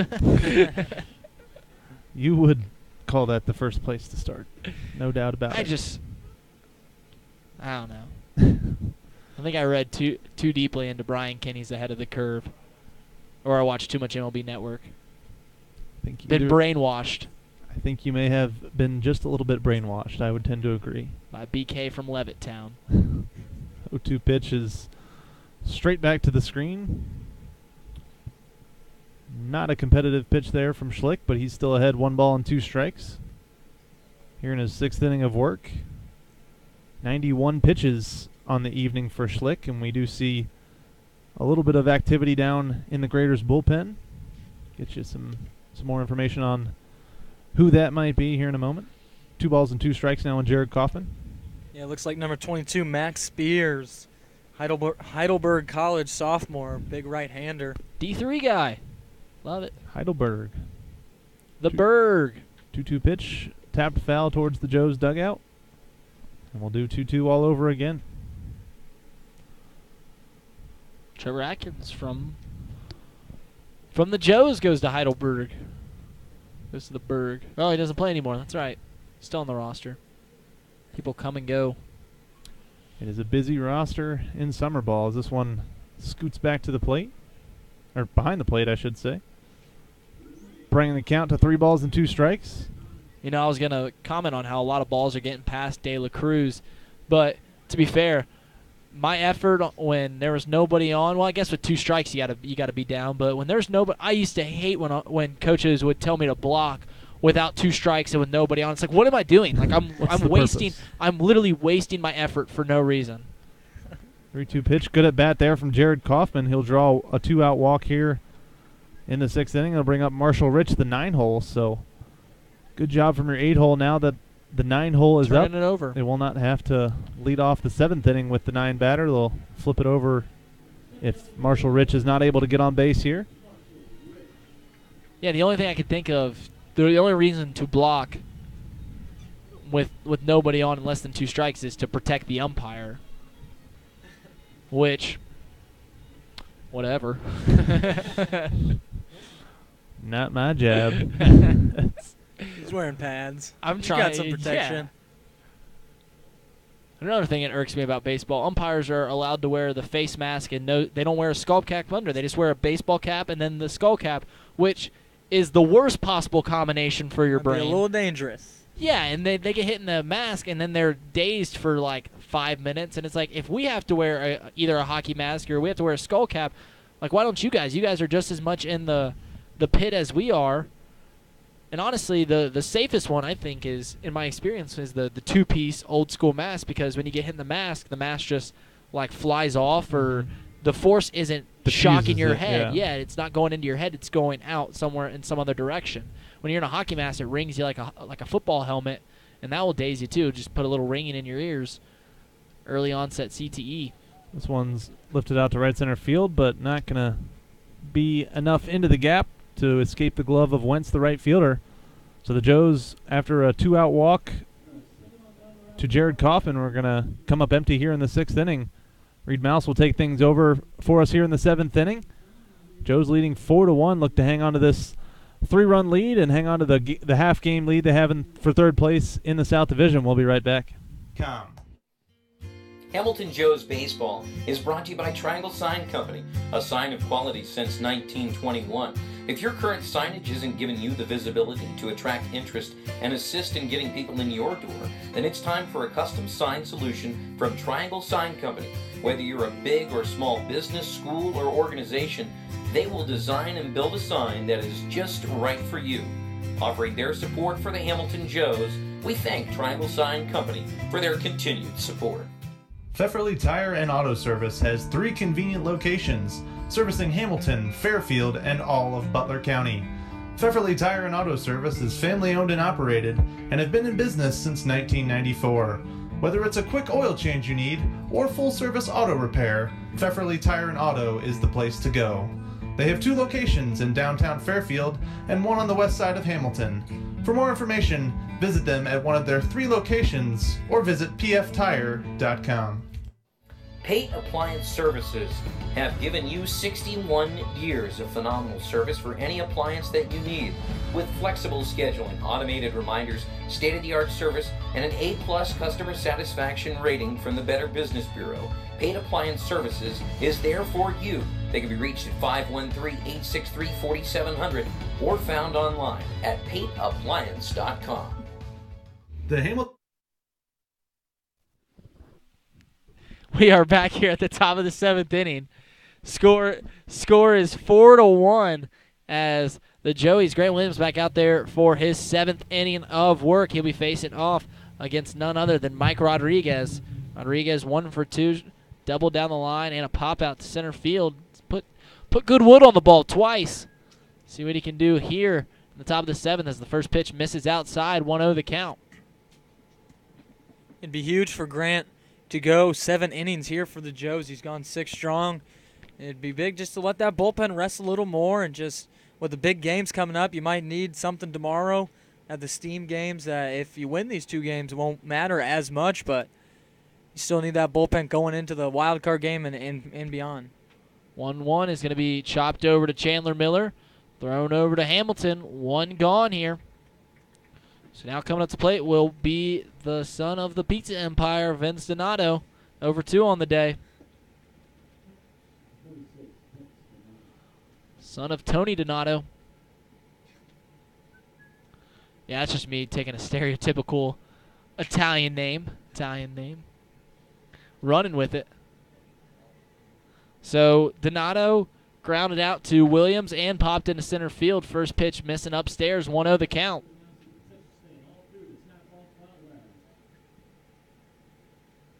I was just telling these guys in between the innings that I think I talk way more here right in the middle point of this game. I don't know if just like a jolt of energy gets me. Like normally the first 2, you'd think it'd be like the first few innings and I'd just drag out. But I think the first few innings I'm getting my sea legs.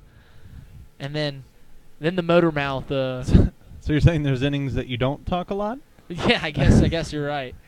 1-1 count. Or am I sleeping for these innings? Or? I think I picked the right profession.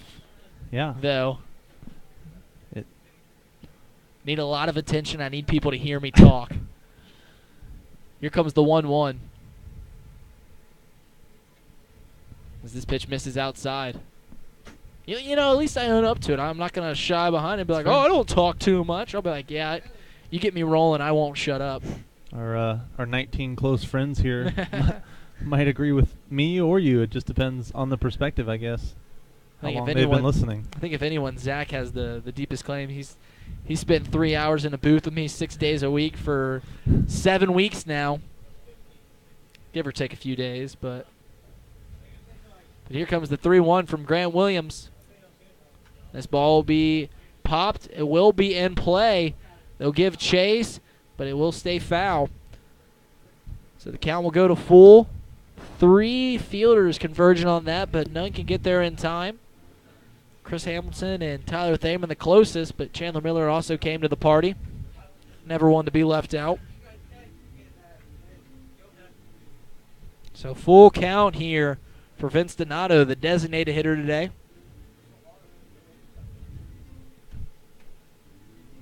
So 3, 2, 1 gone. July the 26th, last week of the season.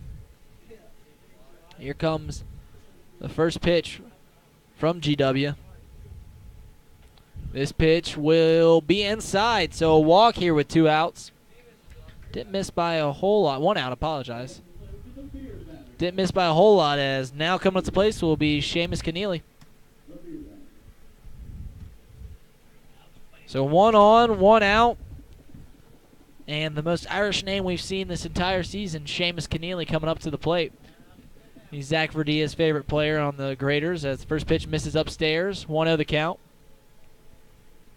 It's actually cool when you go to other games around the league and you see the different little. They all do some form of a batter. If he strikes out, something good happens. And at Lima, they just pick a. I think they just go to the stats, see who strikes out the most or struck out the most recently. And same deal, they get half off beers or $1 off beers. And Southern Ohio, they pick a dude just in a random inning, and if he strikes out, $1 hot dogs for the rest of the inning. As this pitch will be in there, Lovelace getting out the finger pistol, pointing right over to the first base dugout. 1-1 the count. Oh my gosh, you're gonna degrade the integrity of our broadcast with the pistol noise. Had to be done. I love it. I actually love it. Secretly I set you up perfectly. 1-1 the count. This ball is going to be popped into left center field. McGeehan will be underneath it. Pop out. 2 gone here as Chris Jordan comes up to the plate.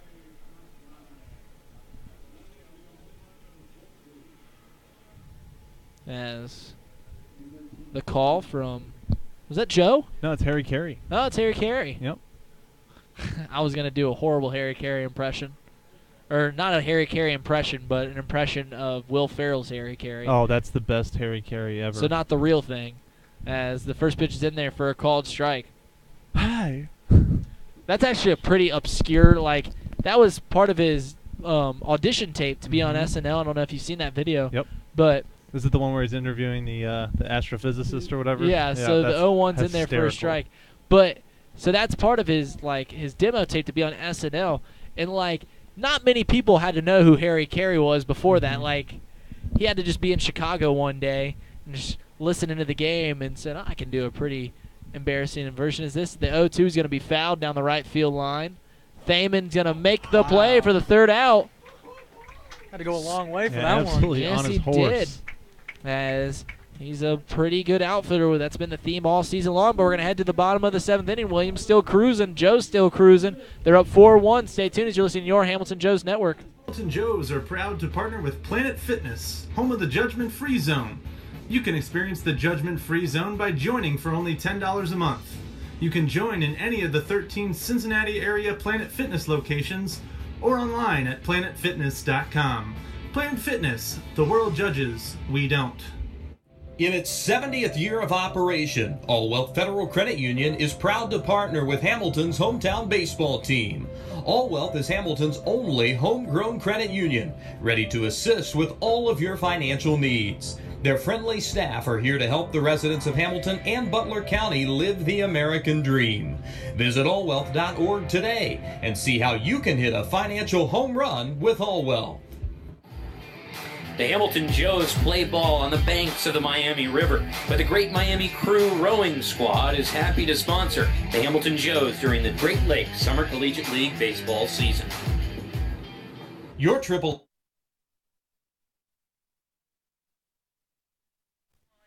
store has moved to a new location in Hamilton. 2870 Menards Boulevard in Fairfield Township is your new home for all your travel, insurance, and attraction ticket needs. AAA has great member deals on everything you need for a great vacation. Visit AAA today in Fairfield Township to join America's largest motor club organization or online at AAA.com. We are back here at Foundation Field. Here is in Foundation Field here on the east side of Hamilton. We, as in Reid Maus, AJ Schraffenberger, and Zach Verdea. Zach Verdea always the bottom of the bill, as he's got the crowd mic tonight. We get the headsets. He's got the crowd mic. He's in timeout. They were actually graceful enough. I was the last one to get here today. Normally the last one here gets the crowd mic, and they were nice enough, so I give them a hard time too often than not. But Trey Compton's coming up to the plate here in bottom of the 7th inning. I was getting too spoiled with the headset so many games in a row. I had to get over on this mic.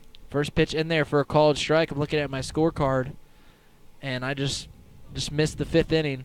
That would drive Zach wild, as the 0-1's going to miss outside. Second straight game. I think you started doing that a little bit in one inning last game. Yes. No, I did it in the same. I went back inning. I back traced, as the 1-1's going to miss downstairs. Count to 2-1.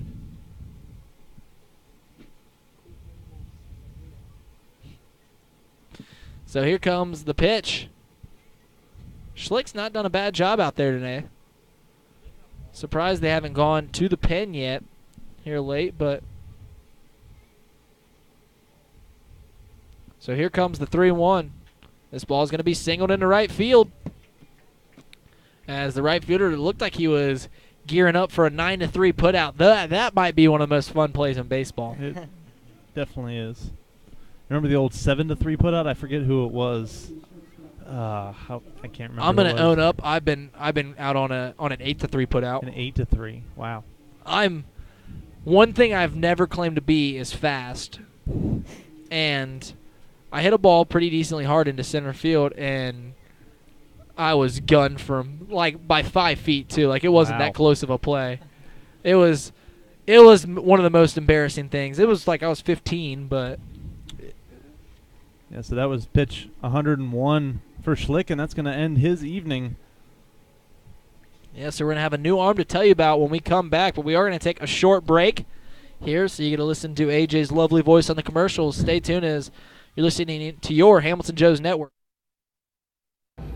The Great Miami Valley YMCA is a 127-year-old organization serving nearly 50,000 people throughout 8 locations located in and around Hamilton, Fairfield, and Middletown. Their mission is to put Christian principles into practice through programs that build healthy spirit, mind, and body for all. For more information, please visit gmvymca.org. Fort Hamilton Hospital is a full-service community hospital who continues to lead the way to better health in the Butler County area, serving patients from Fairfield, Oxford, Cincinnati, and Middletown. Fort Hamilton Hospital combines modern technology, highly skilled physicians with a friendly, caring staff. Their offerings include maternity, emergency, the most advanced wound healing in Butler County, and a range of outpatient services. For care you can count on, visit Fort Hamilton Hospital, located at 630 Eaton Avenue in Hamilton.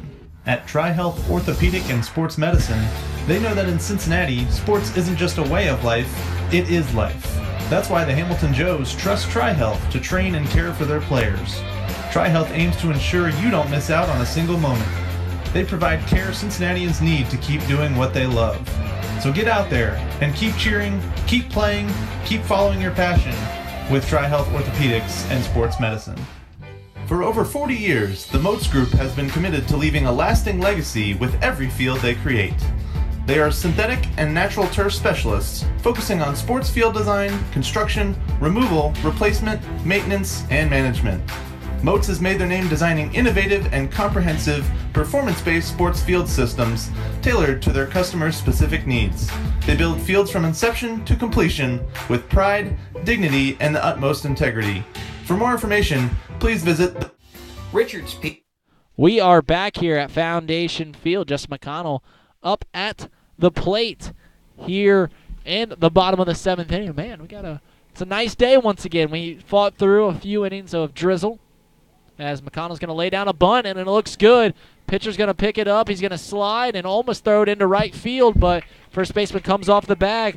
Beautiful play there, but beautiful job by Justin McConnell at getting on here. So runners on first and second, Nobody gone. Griffin Dorsing at the plate. Dorsing on the day. 0 for 3. McConnell just furthering his great day. Now 4 for 4 on the day. Infield single and a bunt single, but the other two were doubles, and he's been hot lately. So 4 for 4 day for McConnell. See what Dorsing can do here. As first pitch is going to miss downstairs. 1-0 the count.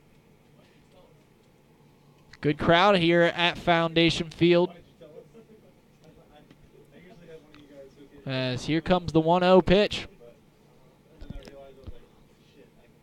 Dorsing taking it downstairs, bringing the count to 2-0. 2-0 the count here to the big fella from Greendale, Wisconsin. 2-0, 4-1 our score, 2 on, bottom of the 7th. He'll kick, deal, miss upstairs. As 3-0 the count. The Joes have someone warming up in the bullpen.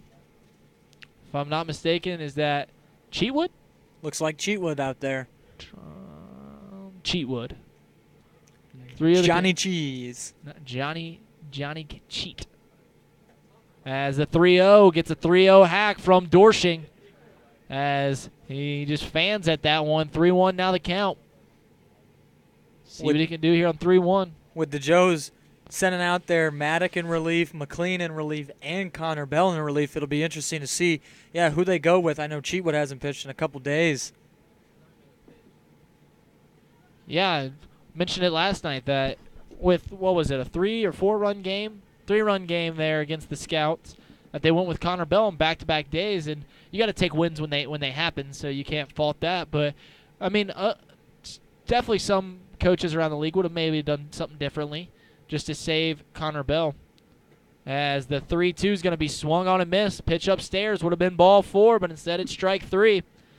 So the woes continue for Griffin Dorsing, as now Chris Hamilton's coming up to the plate. Griffin maybe wanted to take advantage of that high fastball, just a little too high out of his reach. But if he would have made contact on it, he would have gotten maybe a result that he wanted, as he was gearing up for that one. Well, when you have in your head that you want to do some damage, you want to help your team, and you see a fastball at the top of the zone, you get so amped up, especially on a 3-2 when you're kind of giddy up there already, because you know, like, it's in your favor. It's more likely that you'll get on base more than pretty much, besides like 3-0 and 3-1. And you just kind of get giddy up there, and you see that fastball coming at the top of the zone, and it just keeps rising, but it's already too late because you've already committed. Regardless, Chris Hamilton has got a 2-0 count. That's how Griffin Dorsing started out. Hammy's 0 for 3 as well. All pop-ups. 2 in the infield. We've seen him pop it up in the infield a few times as of late. Most notably in the All-Star game, had 3 infield pop-ups. This ball is going to be in left center field. That's going to be down for extra bases.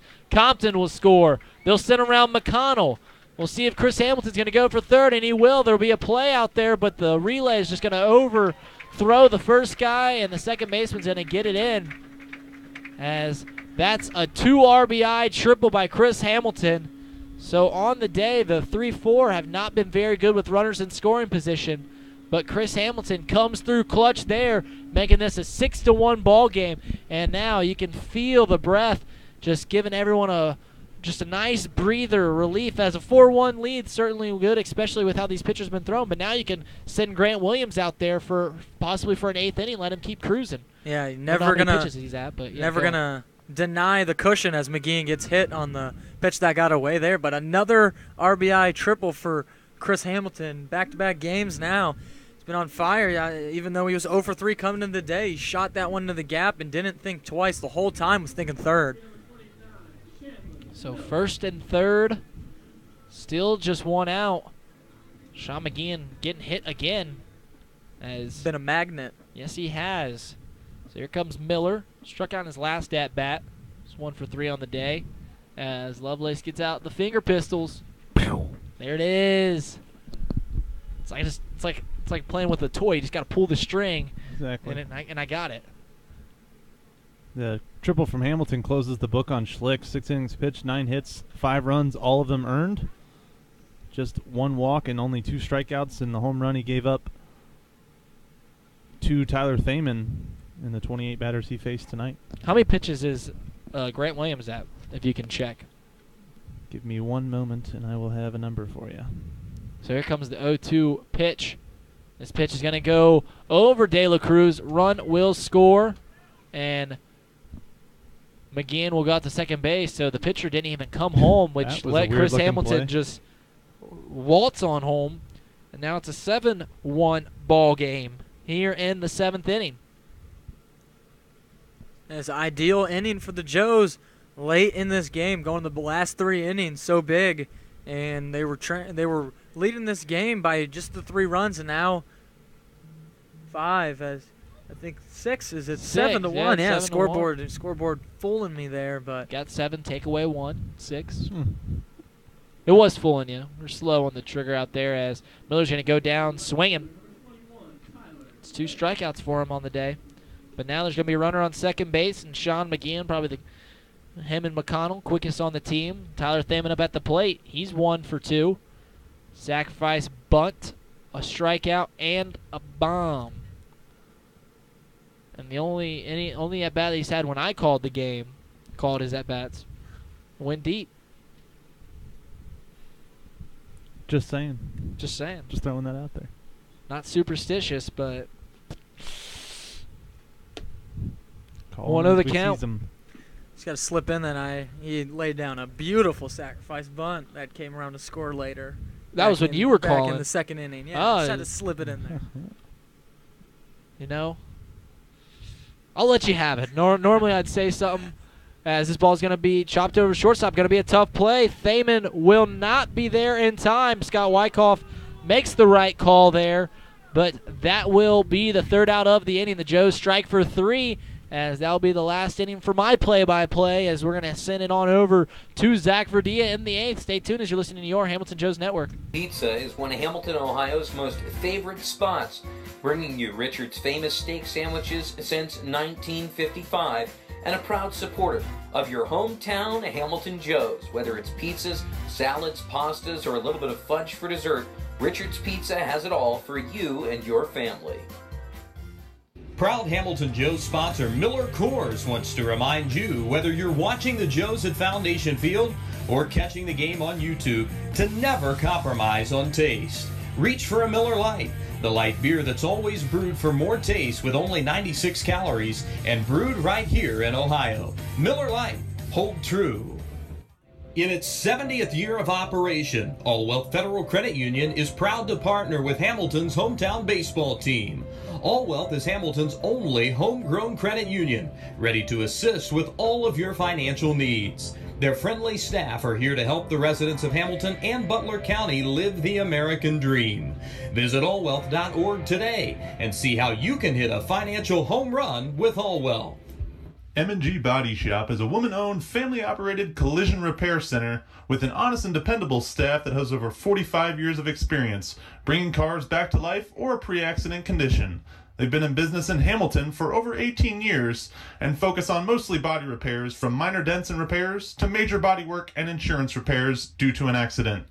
Next time you have car repairs you need done, visit M&G Body Shop in Hamilton.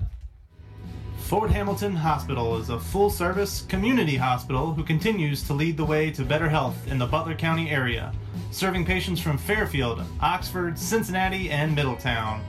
Fort Hamilton Hospital combines modern technology, highly skilled physicians with a friendly, caring staff.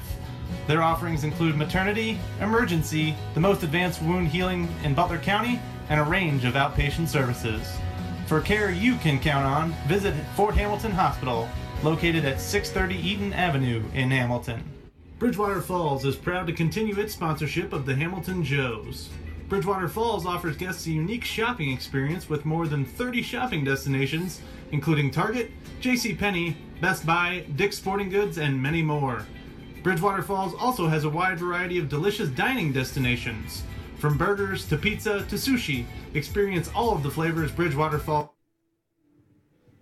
And welcome back to Foundation Field, as John Cheatwood will be the man the Joes give the ball to here in the top of the 8th inning, after Grant Williams went 7 strong, giving up 4 hits, 1 earned run, 3 walks, and 4 strikeouts. Season line for the win as the Joes got some 3 insurance runs in the bottom of the 7th inning to push this lead to 7-1 on the day. And Eric Wentz, the lefty leadoff right fielder, will lead off this inning as well with a ball in the turf, 1-0.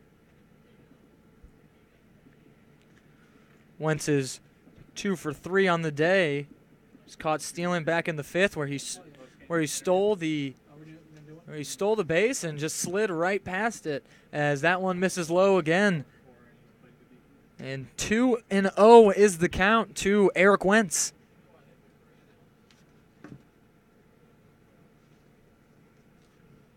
Cheatwood looking to lock in here as the 2-0 pitch is low for a ball. Not getting the call there from Lovelace.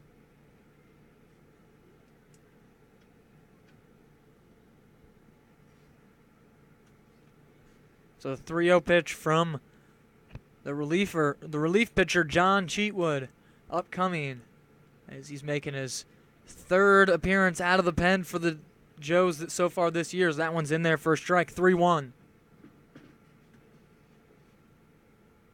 Gets his sign from Marshall Rich. The 3-1 pitch is sent out into center field. Sean McGeehan racing back to right center, and that one gets over his head, and it's going to one-hop the wall. McGeehan gets it into the cutoff. Chandler Miller scoots by him, and Eric Wentz is easily into third base with the triple. That one just kept carrying and carrying. Sean McGeehan took a beeline straight back towards the end and wasn't able to get it, as it was a deep shot by Wentz, and with nobody out, the Graders have a man on to lead off the inning.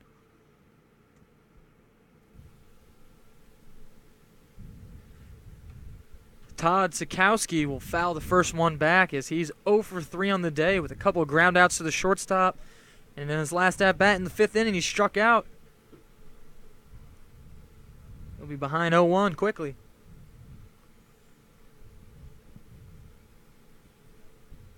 Sikowski, a 284 hitter for the Graders thus far this season, 3 home runs and 19 RBI, so definitely a guy you're surprised to see over 3, but hope if you're the Joes that it stays that way.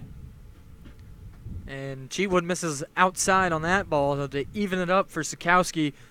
Of a 1-1 count. Eric Wentz on third base after his leadoff triple. Joes leading this game by 6 runs in the 8th inning, with huge playoff implications on the line as Cheatwood's 1-1 is swung on and missed by Sikowski. 1-2's the count for John Cheatwood as he steps on the rubber. Peering into Rich behind the dish. Cheatwood comes set with a couple of toe taps. His 1-2 will be swung on and missed, and Sikowski will go down on strikes.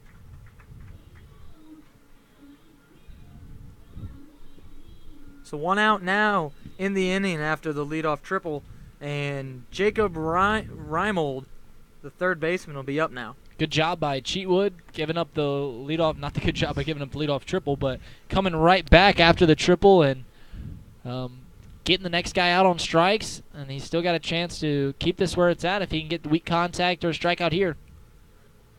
Reimold, the 3-hole, is 1 for 3 on the day, singled back in the first inning as he fouls that one back to the screen, 0-1.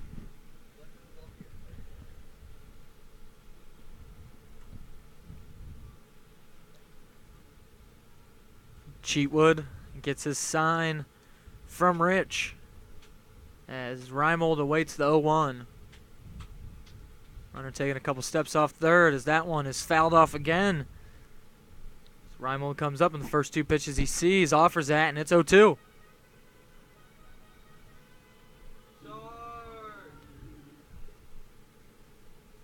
Reimold back in the box. He's ready to go as John Cheatwood likes to take his time, and he will as he gets his sign. Toe taps it to a set. 0-2 offering will be right there, and Clovis Lovelace will freeze Reimold looking for the second out of the inning. Cheatwood froze him. Yeah, Clovis Lovelace. Rung him up. Rung him up. Yeah. Started the lawnmower. He made the call. Started the lawnmower like that. I'm a fan of the Robin Hood. Getting the bow out. Yep. Matt Dietering will be the next batter. 0 for 3 with a couple of strikeouts. One looking back in the 6th inning as that one misses outside for a ball.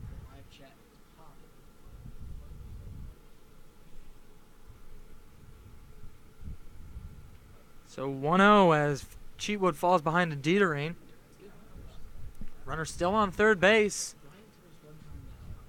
as Cheatwood comes set. The 1-0 pitch is missed low, so 2-0 for Dietering. Dietering struck out twice. His last 2 at-bats flew out in the first to the left fielder, Compton.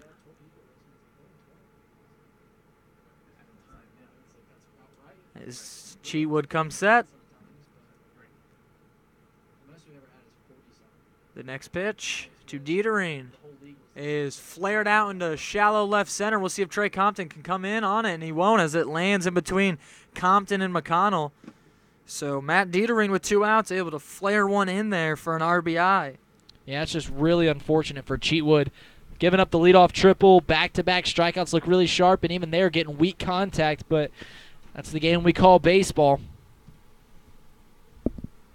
The Graders cut the lead to 7-2.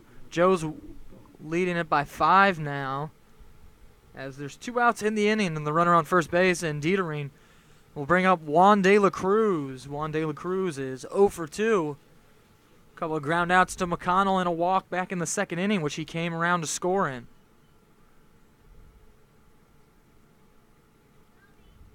Cheatwood's first pitch to De La Cruz will be roped into left field for a single, so the Graders trying to get a 2-out rally going here, and it'll bring up Mike Rodriguez with a couple men on and 2 out. Good piece of hitting there from De La Cruz, and Cheatwood just needs to kind of settle in and find a way to get out of this inning. Obviously, having put up the 3 insurance runs back in the 7th did the Joes. It's just time to get them back into the dugout and try to nail this game down.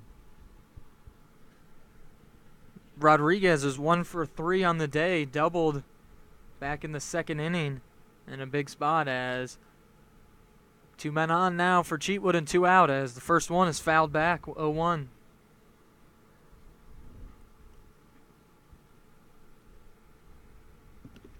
It's the first time the Graders have had a man on second base since the 2nd inning.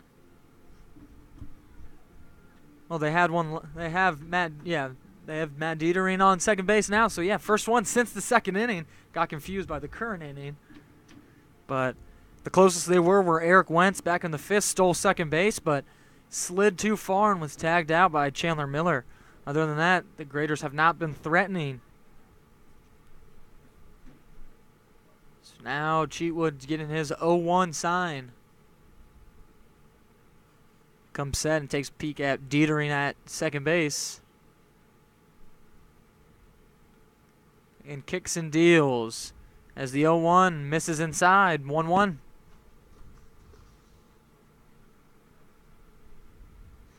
Vince Donato, the DH, would be the next batter up if it ever comes. But Cheatwood with 2 outs will look to go right after Rodriguez with a 1-1 count. Runners on first and second base and a 7-2 Joe's lead. So Rich sets up.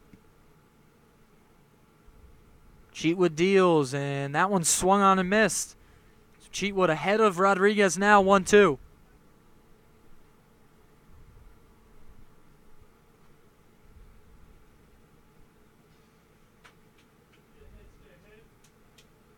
Runners taking their leads as Rodriguez is back in the box and Cheatwood's getting a sign. A long look into Marshall Rich here. See, we'll have a long look back at second base now. Cheatwood tap and set. As the 1-2 pitch is swung on and missed for his third strikeout of the inning. Although he allowed 3 hits and a run, John Cheatwood gets 3 strikeouts, and the Joes lead 7-2 going to the bottom of the 8th on your Hamilton Joes network. Falls has to offer. Bridgewater Falls is located just off of Ohio 129 at the corner of Princeton Road and Bypass 4.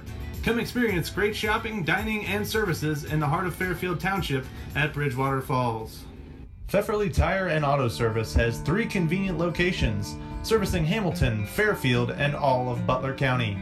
Pfefferly Tire and Auto Service is family-owned and operated, and have been in business since 1994. Whether it's a quick oil change you need, or full-service auto repair, Pfefferly Tire and Auto is the place to go. They have 2 locations in downtown Fairfield, and 1 on the west side of Hamilton. For more information, visit them at one of their 3 locations, or visit pftire.com.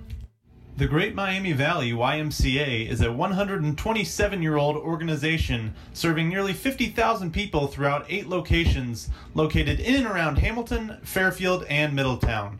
Their mission is to put Christian principles into practice through programs that build healthy spirit, mind, and body for all. For more information, please visit gmvymca.org. At Smoothie King, we believe the best ingredients come from nature. That's why we keep adding more whole fruits and vegetables to our smoothies to help you get more out of every sip. At Smoothie King, we've added real whole raspberries bursting with fresh, crisp flavor, just in time for summer. Try an angel food raspberry or Greek yogurt raspberry smoothie for a limited time only. Enjoy whole raspberries at any of the 8 Cincinnati area Smoothie King locations. Smoothie King, smoothies with a purpose. Proud partner of the Hamilton Joes. Nothing pairs better with summer or exciting Joes action than an ice-cold Coca-Cola. The Joes are proud to serve Coca-Cola at Foundation Field and want to remind you to share a Coke and a smile with your favorite Joes fan this season. Coca-Cola. Taste the feeling. Customized vehicle and car wraps from Luxurious Wraps will have you zooming past your competition. From full-color wraps and window graphics to magnetics and vinyl lettering, Luxurious Wraps' team of professionals will work with you to determine the best and most cost-effective solution to turn your company vehicle into a high-impact advertisement. For more information, the Hamilton... Is it me? And welcome back as Jared Kaufman will lead it off here for the Joes to start it off in the 8th inning. He'll take that ball inside for a ball. Graders were able to get 1 run back in the top of the 8th, but still trail it by 5. Joes ahead 7-2. Jared Kaufman is 1 for 2 on the day with a walk and a stolen bases. That one misses low, and he's ahead 2-0.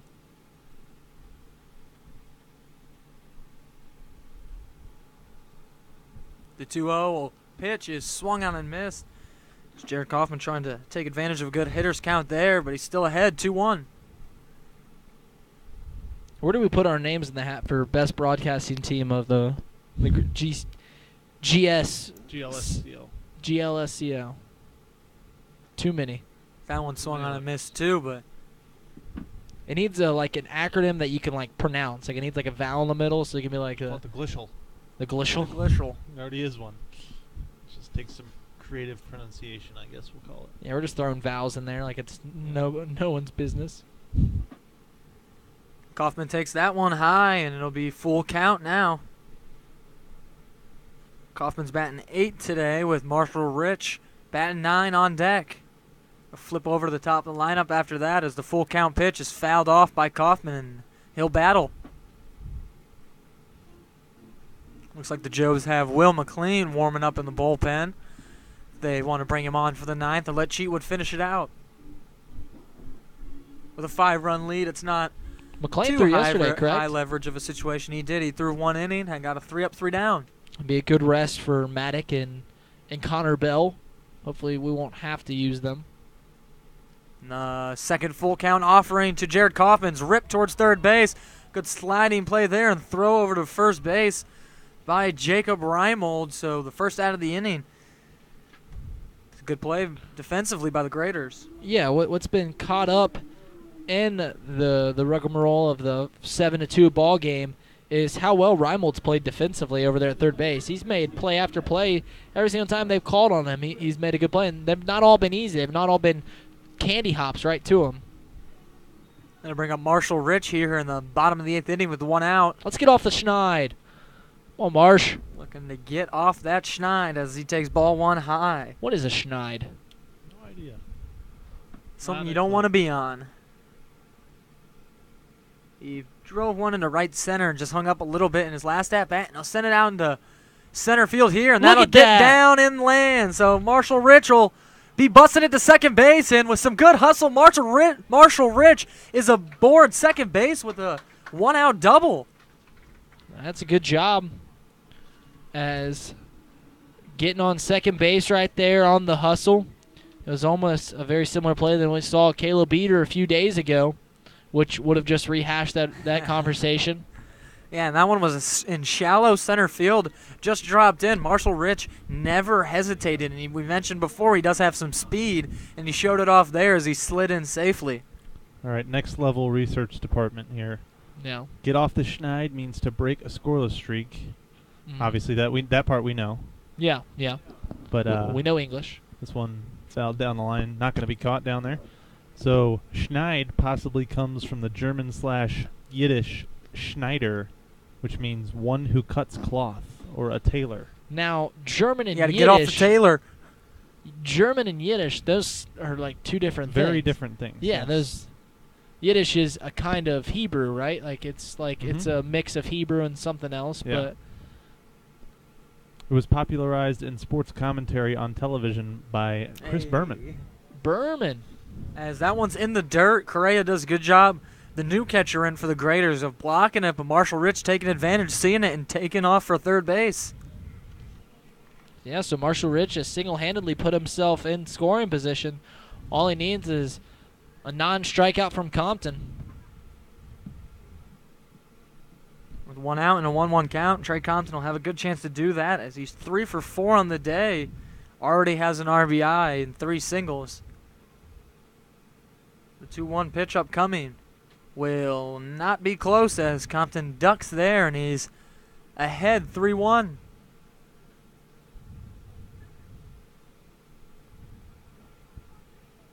I think I got tricked by the scoreboard again. It's either still 2-1 or they haven't updated it yet, as the next pitch is in there and it misses. So now we'll have a 3-1 count. We're all on the same page now. You can never trust that scoreboard. Never trust it, Ryan. You guys saw Ryan in This person. time they did have it right. Oh, okay. That 3-1 is missed inside. They did have the 2-1 up there for multiple pitches. Oh, okay. So Well. lucked into it, but Yeah. Trey Compton will be aboard with a walk. Runners on the corners with 1 out for 4 for 4, Justin McConnell. Yeah, Justin looking to build on his tremendous night that he's had thus far. Not only at the plate, but also made some tremendous plays in the field. One specifically back in the second inning to prevent 2 runs from scoring.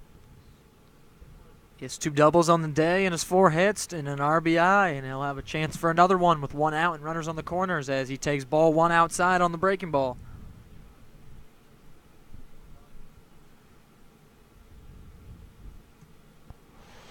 Joe's jumped on the Graders early with 1 in the first.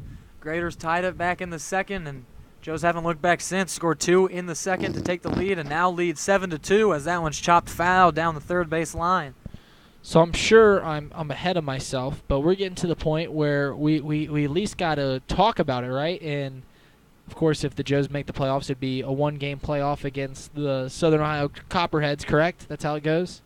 If Whoever the ends up in Copperheads, second if place. they end Yeah. up, it's getting close with the Copperheads and the Steam for the first in the division. But who would, if you're Coach Adam Grissom, who you starting out there on the mound? Do you go to Ryan Middendorf? Yeah, who's we talked been a little bit with AG before the game, and he said they have it set up to where Middendorf can either pitch Sunday if they need him against the Steam, or he can pitch Tuesday in the game 1 in the wild card game. So it seems like if the Joes don't need him on the last 2 games against the Steam, it'll be Middendorf taking the ball. And then, of course, Grant Williams has the hot hand right now. I mean, he's been the as of late, the best pitcher on this staff. McConnell sends that one perfectly 5 for straight 5. back up the middle. He's 5 for 5, and that's his second RBI as Trey Compton goes first to third, sliding in head first to third base. And Justin McConnell's advancing to second on the throw.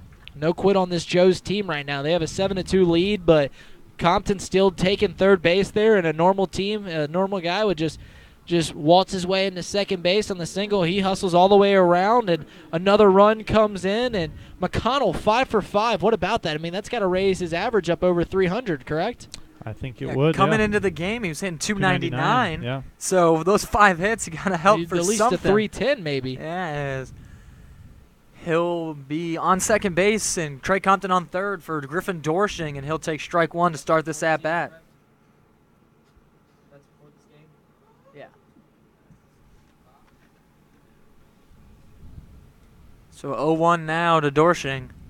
Still a big opportunity with the 1 out, and runners on second and third, both in scoring position for the team leader in RBIs as he takes that one inside for a ball.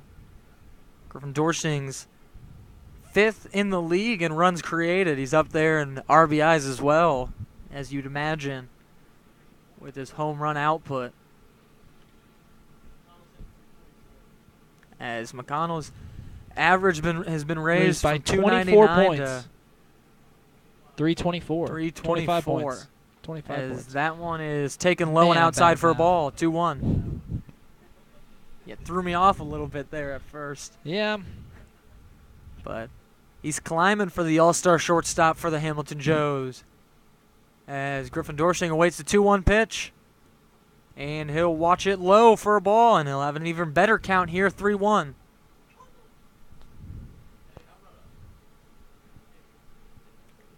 Two men on, 1 out. Chris Hamilton on deck. As Spears comes set. The 3-1 will be taken a hack right through it by a Dorshing. Full count now.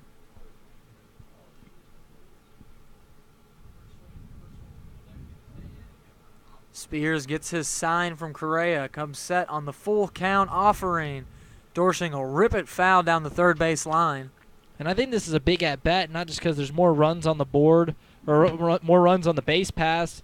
I mean, it's already a 6-run game, but I think this is good for Griffin Dorshing moving forward. If the Joes do want to do something very special this year, they got to look to Dorshing, as he is in a small bit of a slump. As he is Jinxed him. chasing on that one, swinging through the full count offering from Spears, and that's 2 outs now. Jinxed Couple him. of men on.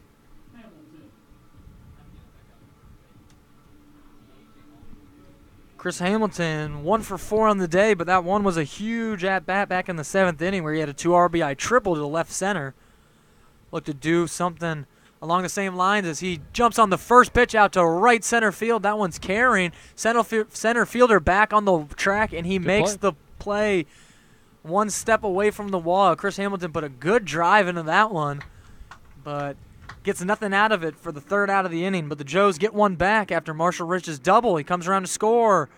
Joes lead an 8-2 going to the top of the 9th inning on your Hamilton Joes Network. Hamilton Joes are proud to partner with Queen City Hospice.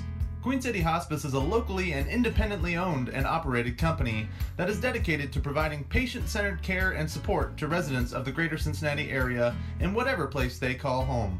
Whether they live in a private residence, an assisted living community, or a nursing home, our well-trained and experienced team members will go to the patient's location to provide personalized assistance and care.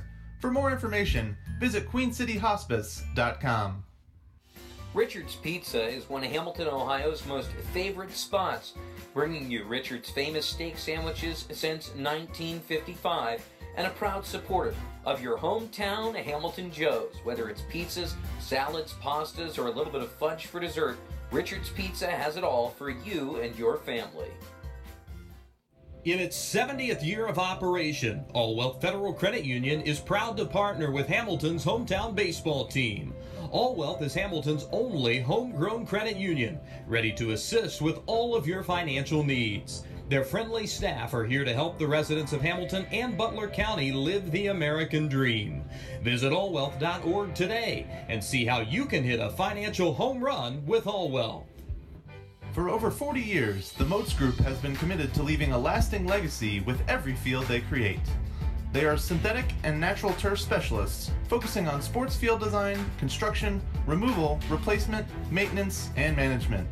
Moats has made their name designing innovative and comprehensive, performance-based sports field systems tailored to their customers' specific needs.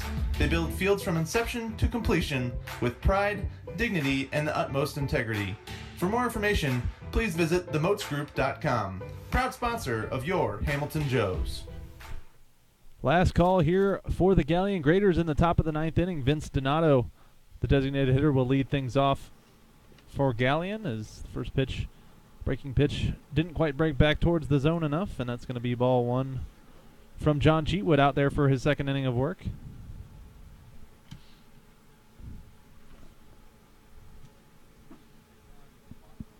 Donato 0 for 2 on the night. Walked and was stranded at first back in the 7th inning. He's quickly ahead, 2 balls and no strikes now. Donato batting .310 on the season. 15 RBI and 32 hits in 103 at-bats. To a pitch from Cheatwood. Looks like he's a little bit overthrowing it out there, maybe a little bit. Kind of trying to get too much behind his fastball and forgetting about the location aspect of it.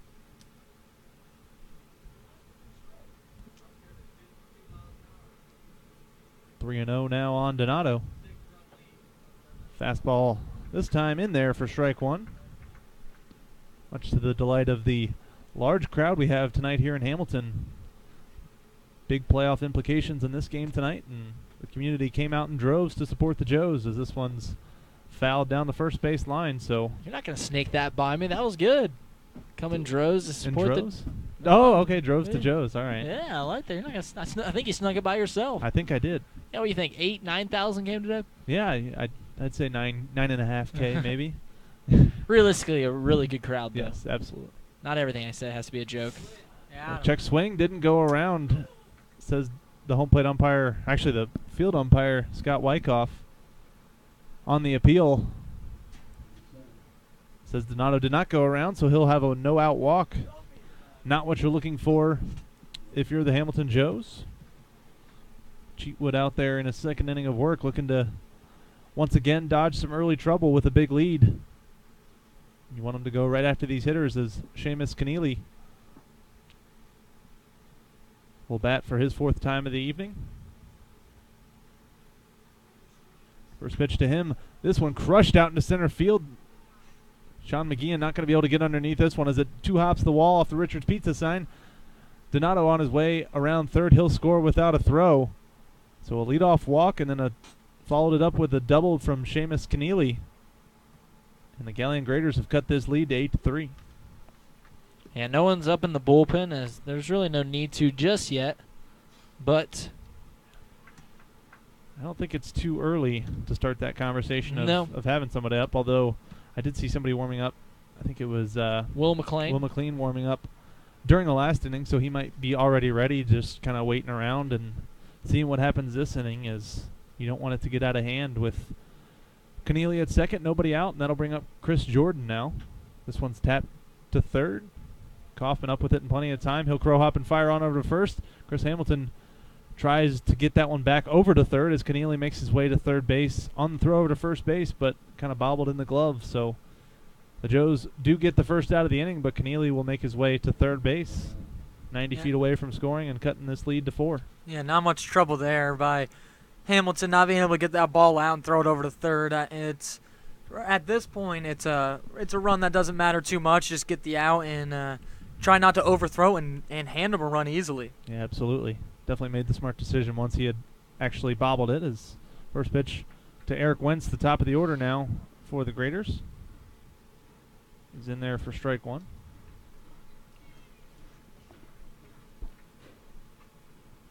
Joe's looking to take a 1.5 lead for third place in the South Division. One step closer to cementing their place in the playoff race. Fastball gets Marshall Rich jumping out of the way almost, but able to get a glove on it. Pitch missed inside, though, for ball 1. Eric Wentz hitting .375 in a very small sample size, 9 for first, 24 Does have a home run and 5 RBI. Cheatwood, pitch number 31 for Cheatwood coming up as this one catches the top outside corner of the zone. Runs the count to a ball and 2 strikes. Stick around tonight. After tonight's game, we're going to have a quick post-game interview. Reid Maus, my broadcast partner, will have Justin McConnell here in the booth right after the game tonight, talking about his 5-for-5 night at the plate, as well as making some solid plays in the field. So we'll hear his thoughts on tonight's game and what the Joes are doing moving forward come playoff time. Eric Wentz down 1-2. 1-2 pitch is a fastball with an emergency swing from Wentz, able to get enough of it to foul it down the third baseline. Count will hold at 1-2. Yeah, Wentz has touched up the Joes for 3 hits today, including the triple just the last inning. Definitely a guy with a runner on third base and 2 outs that you don't want to mess around with. Just go right after him. And Cheatwood has been. He's just doing a good job of battling.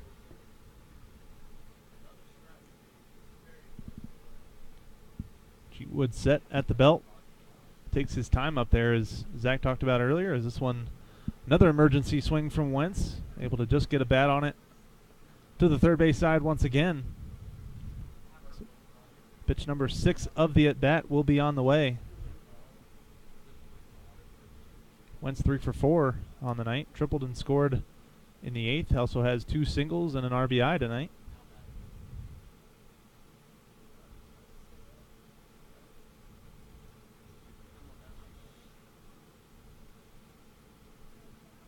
One-two pitch from Cheatwood. Fastball on the inside corner. Swung and foul-tipped into the glove of Marshall Rich, and that'll be the second out of the inning. The Joes just 1 out away from taking the first game of this series against the Galion Graders.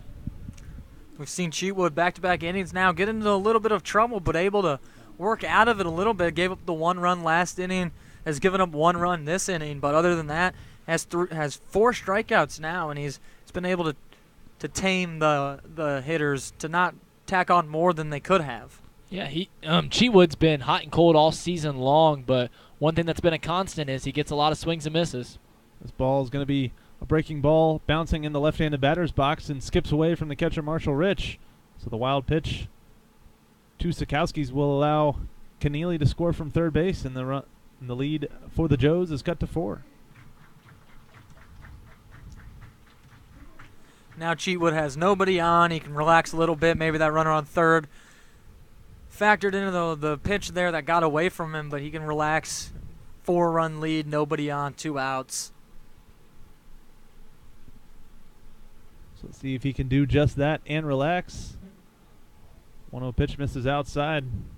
2 balls and no strikes. Yeah, I think he's frustrated out there. Or at least he's trying to do more than he's capable of doing, because you can tell on his follow-through there that he fell off the mound, and I mean, it didn't seem comfortable all the way through the stretch and the windup and everything. It seemed like he was just doing something he wasn't capable of doing. Comes the 2-0 pitch, tapped towards third, but it's going to be foul. Looks like Kaufman had that one under cover, but not to be. So that'll run the count to 2 balls and 1 strike on the center fielder Todd Sikowski. 0-for-4 on the night, 2 strikeouts and 2 groundouts to short. 284 hitter on the season, so not like him to go 0-for-4 on an evening. Let's hope, if you're the Joes, that it stays that way. 2-1 pitch, swung on and missed. A good breaking ball from Cheatwood runs the count even at 2 balls and 2 strikes. Joes just 1 strike away from taking game 1 of this series and moving a game and a half ahead for third place in the South. Cheatwood looking to slam the door for the Joes. Comfortable 4-run lead, I should say. Comes the 2-2 pitch. Fastball just missing off the outside corner. You could tell Cheatwood wanted that one to be a strike, but Clovis Lovelace not quite done umpiring yet for tonight. He's getting his money's worth out there. Absolutely.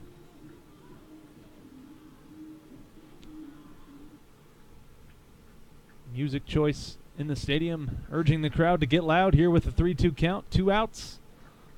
Top of the 9th inning. Got a little rhythmic clapping going on. That's something new here. 3-2 pitch, missing outside, and that's going to be a 2-out walk drawn by Todd Sikowski from John Cheatwood.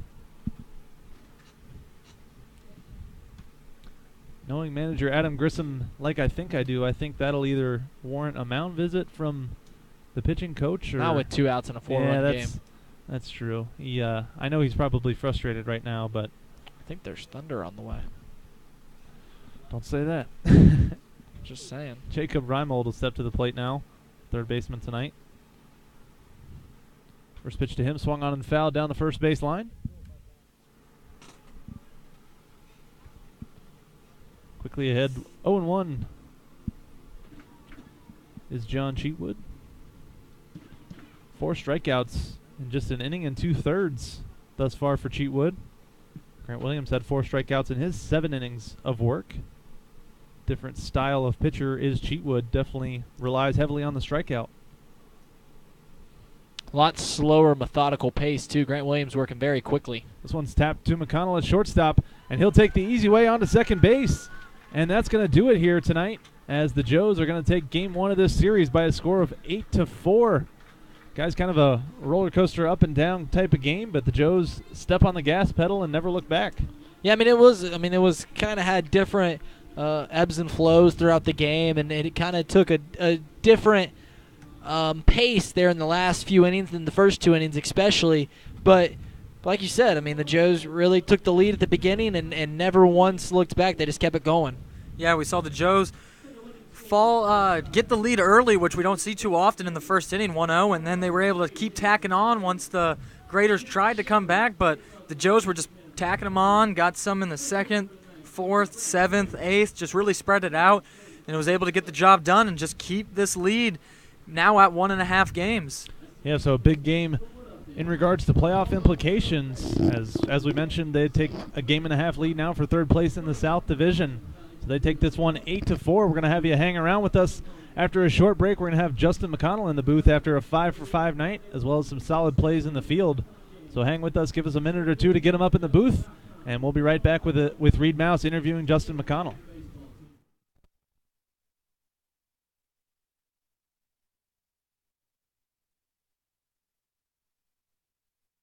At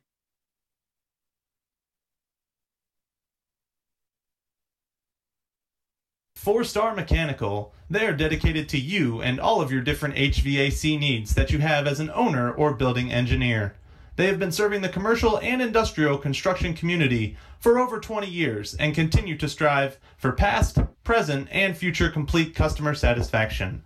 For more information, visit them on the web at fourstarmechanical.com. The Hamilton Joes are proud to partner with Planet Fitness, home of the Judgment Free Zone. You can experience the Judgment Free Zone by joining for only $10 a month. You can join in any of the 13 Cincinnati area Planet Fitness locations or online at planetfitness.com. Planet Fitness, the world judges, we don't.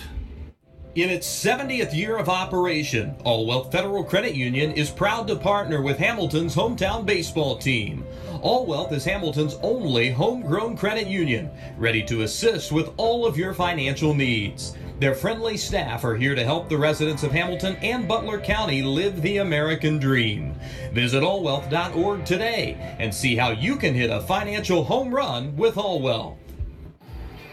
The Hamilton Joes play ball on the banks of the Miami River, but the Great Miami Crew Rowing Squad is happy to sponsor the Hamilton Joes during the Great Lakes Summer Collegiate League baseball season. At Smoothie King, we believe the best ingredients come from nature.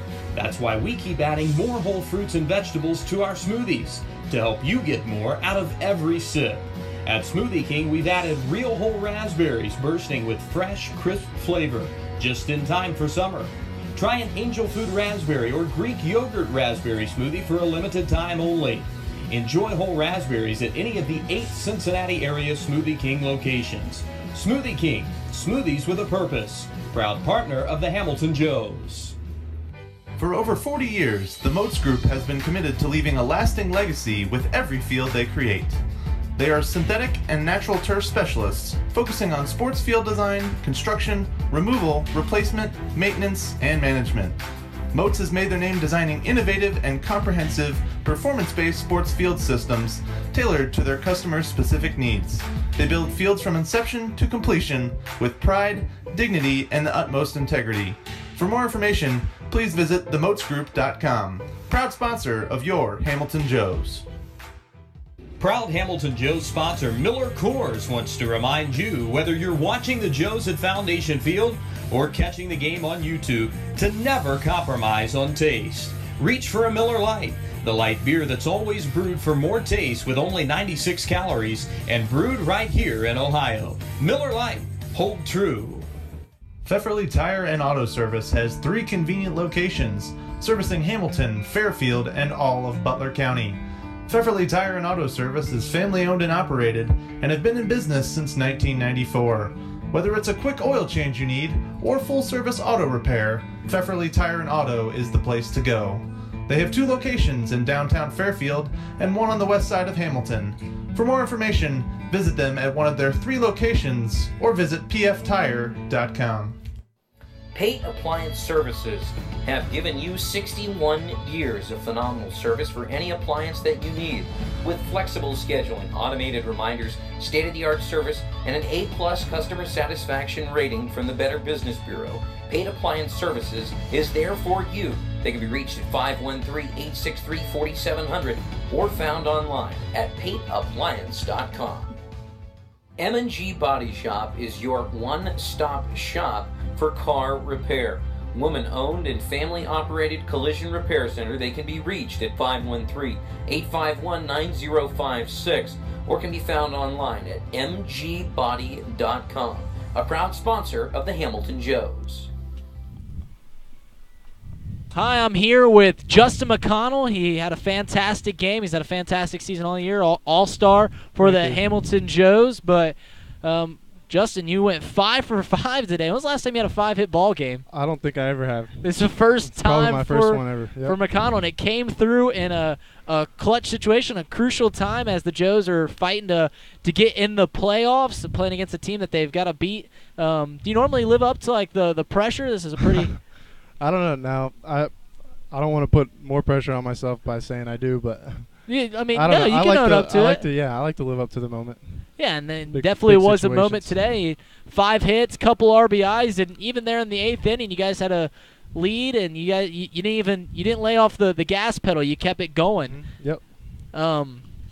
So, I mean, what's it like among the team right now? I mean, things are exciting. You guys started out the season cold, had a 1-11 stretch in the 12 games, but as of late, you guys have been playing great ball. I mean, what's the mentality like in the dugout? I mean, it's good right now. I think we're starting to get hot, which is good, right when we need to. Yeah, absolutely. So, yeah, just keep it rolling, roll Joes. Yeah, I mean, is there like a sense of belief in the dugout that you guys have the ability, have the talent to do it? Because, I mean, we could see the talent all year long, just waiting for it to really come together. Yeah, for sure. No, we're we all believe in each other. Yeah, and we all think that we all believe that we can do it. So, no, just keep believing in each other, and good things will happen.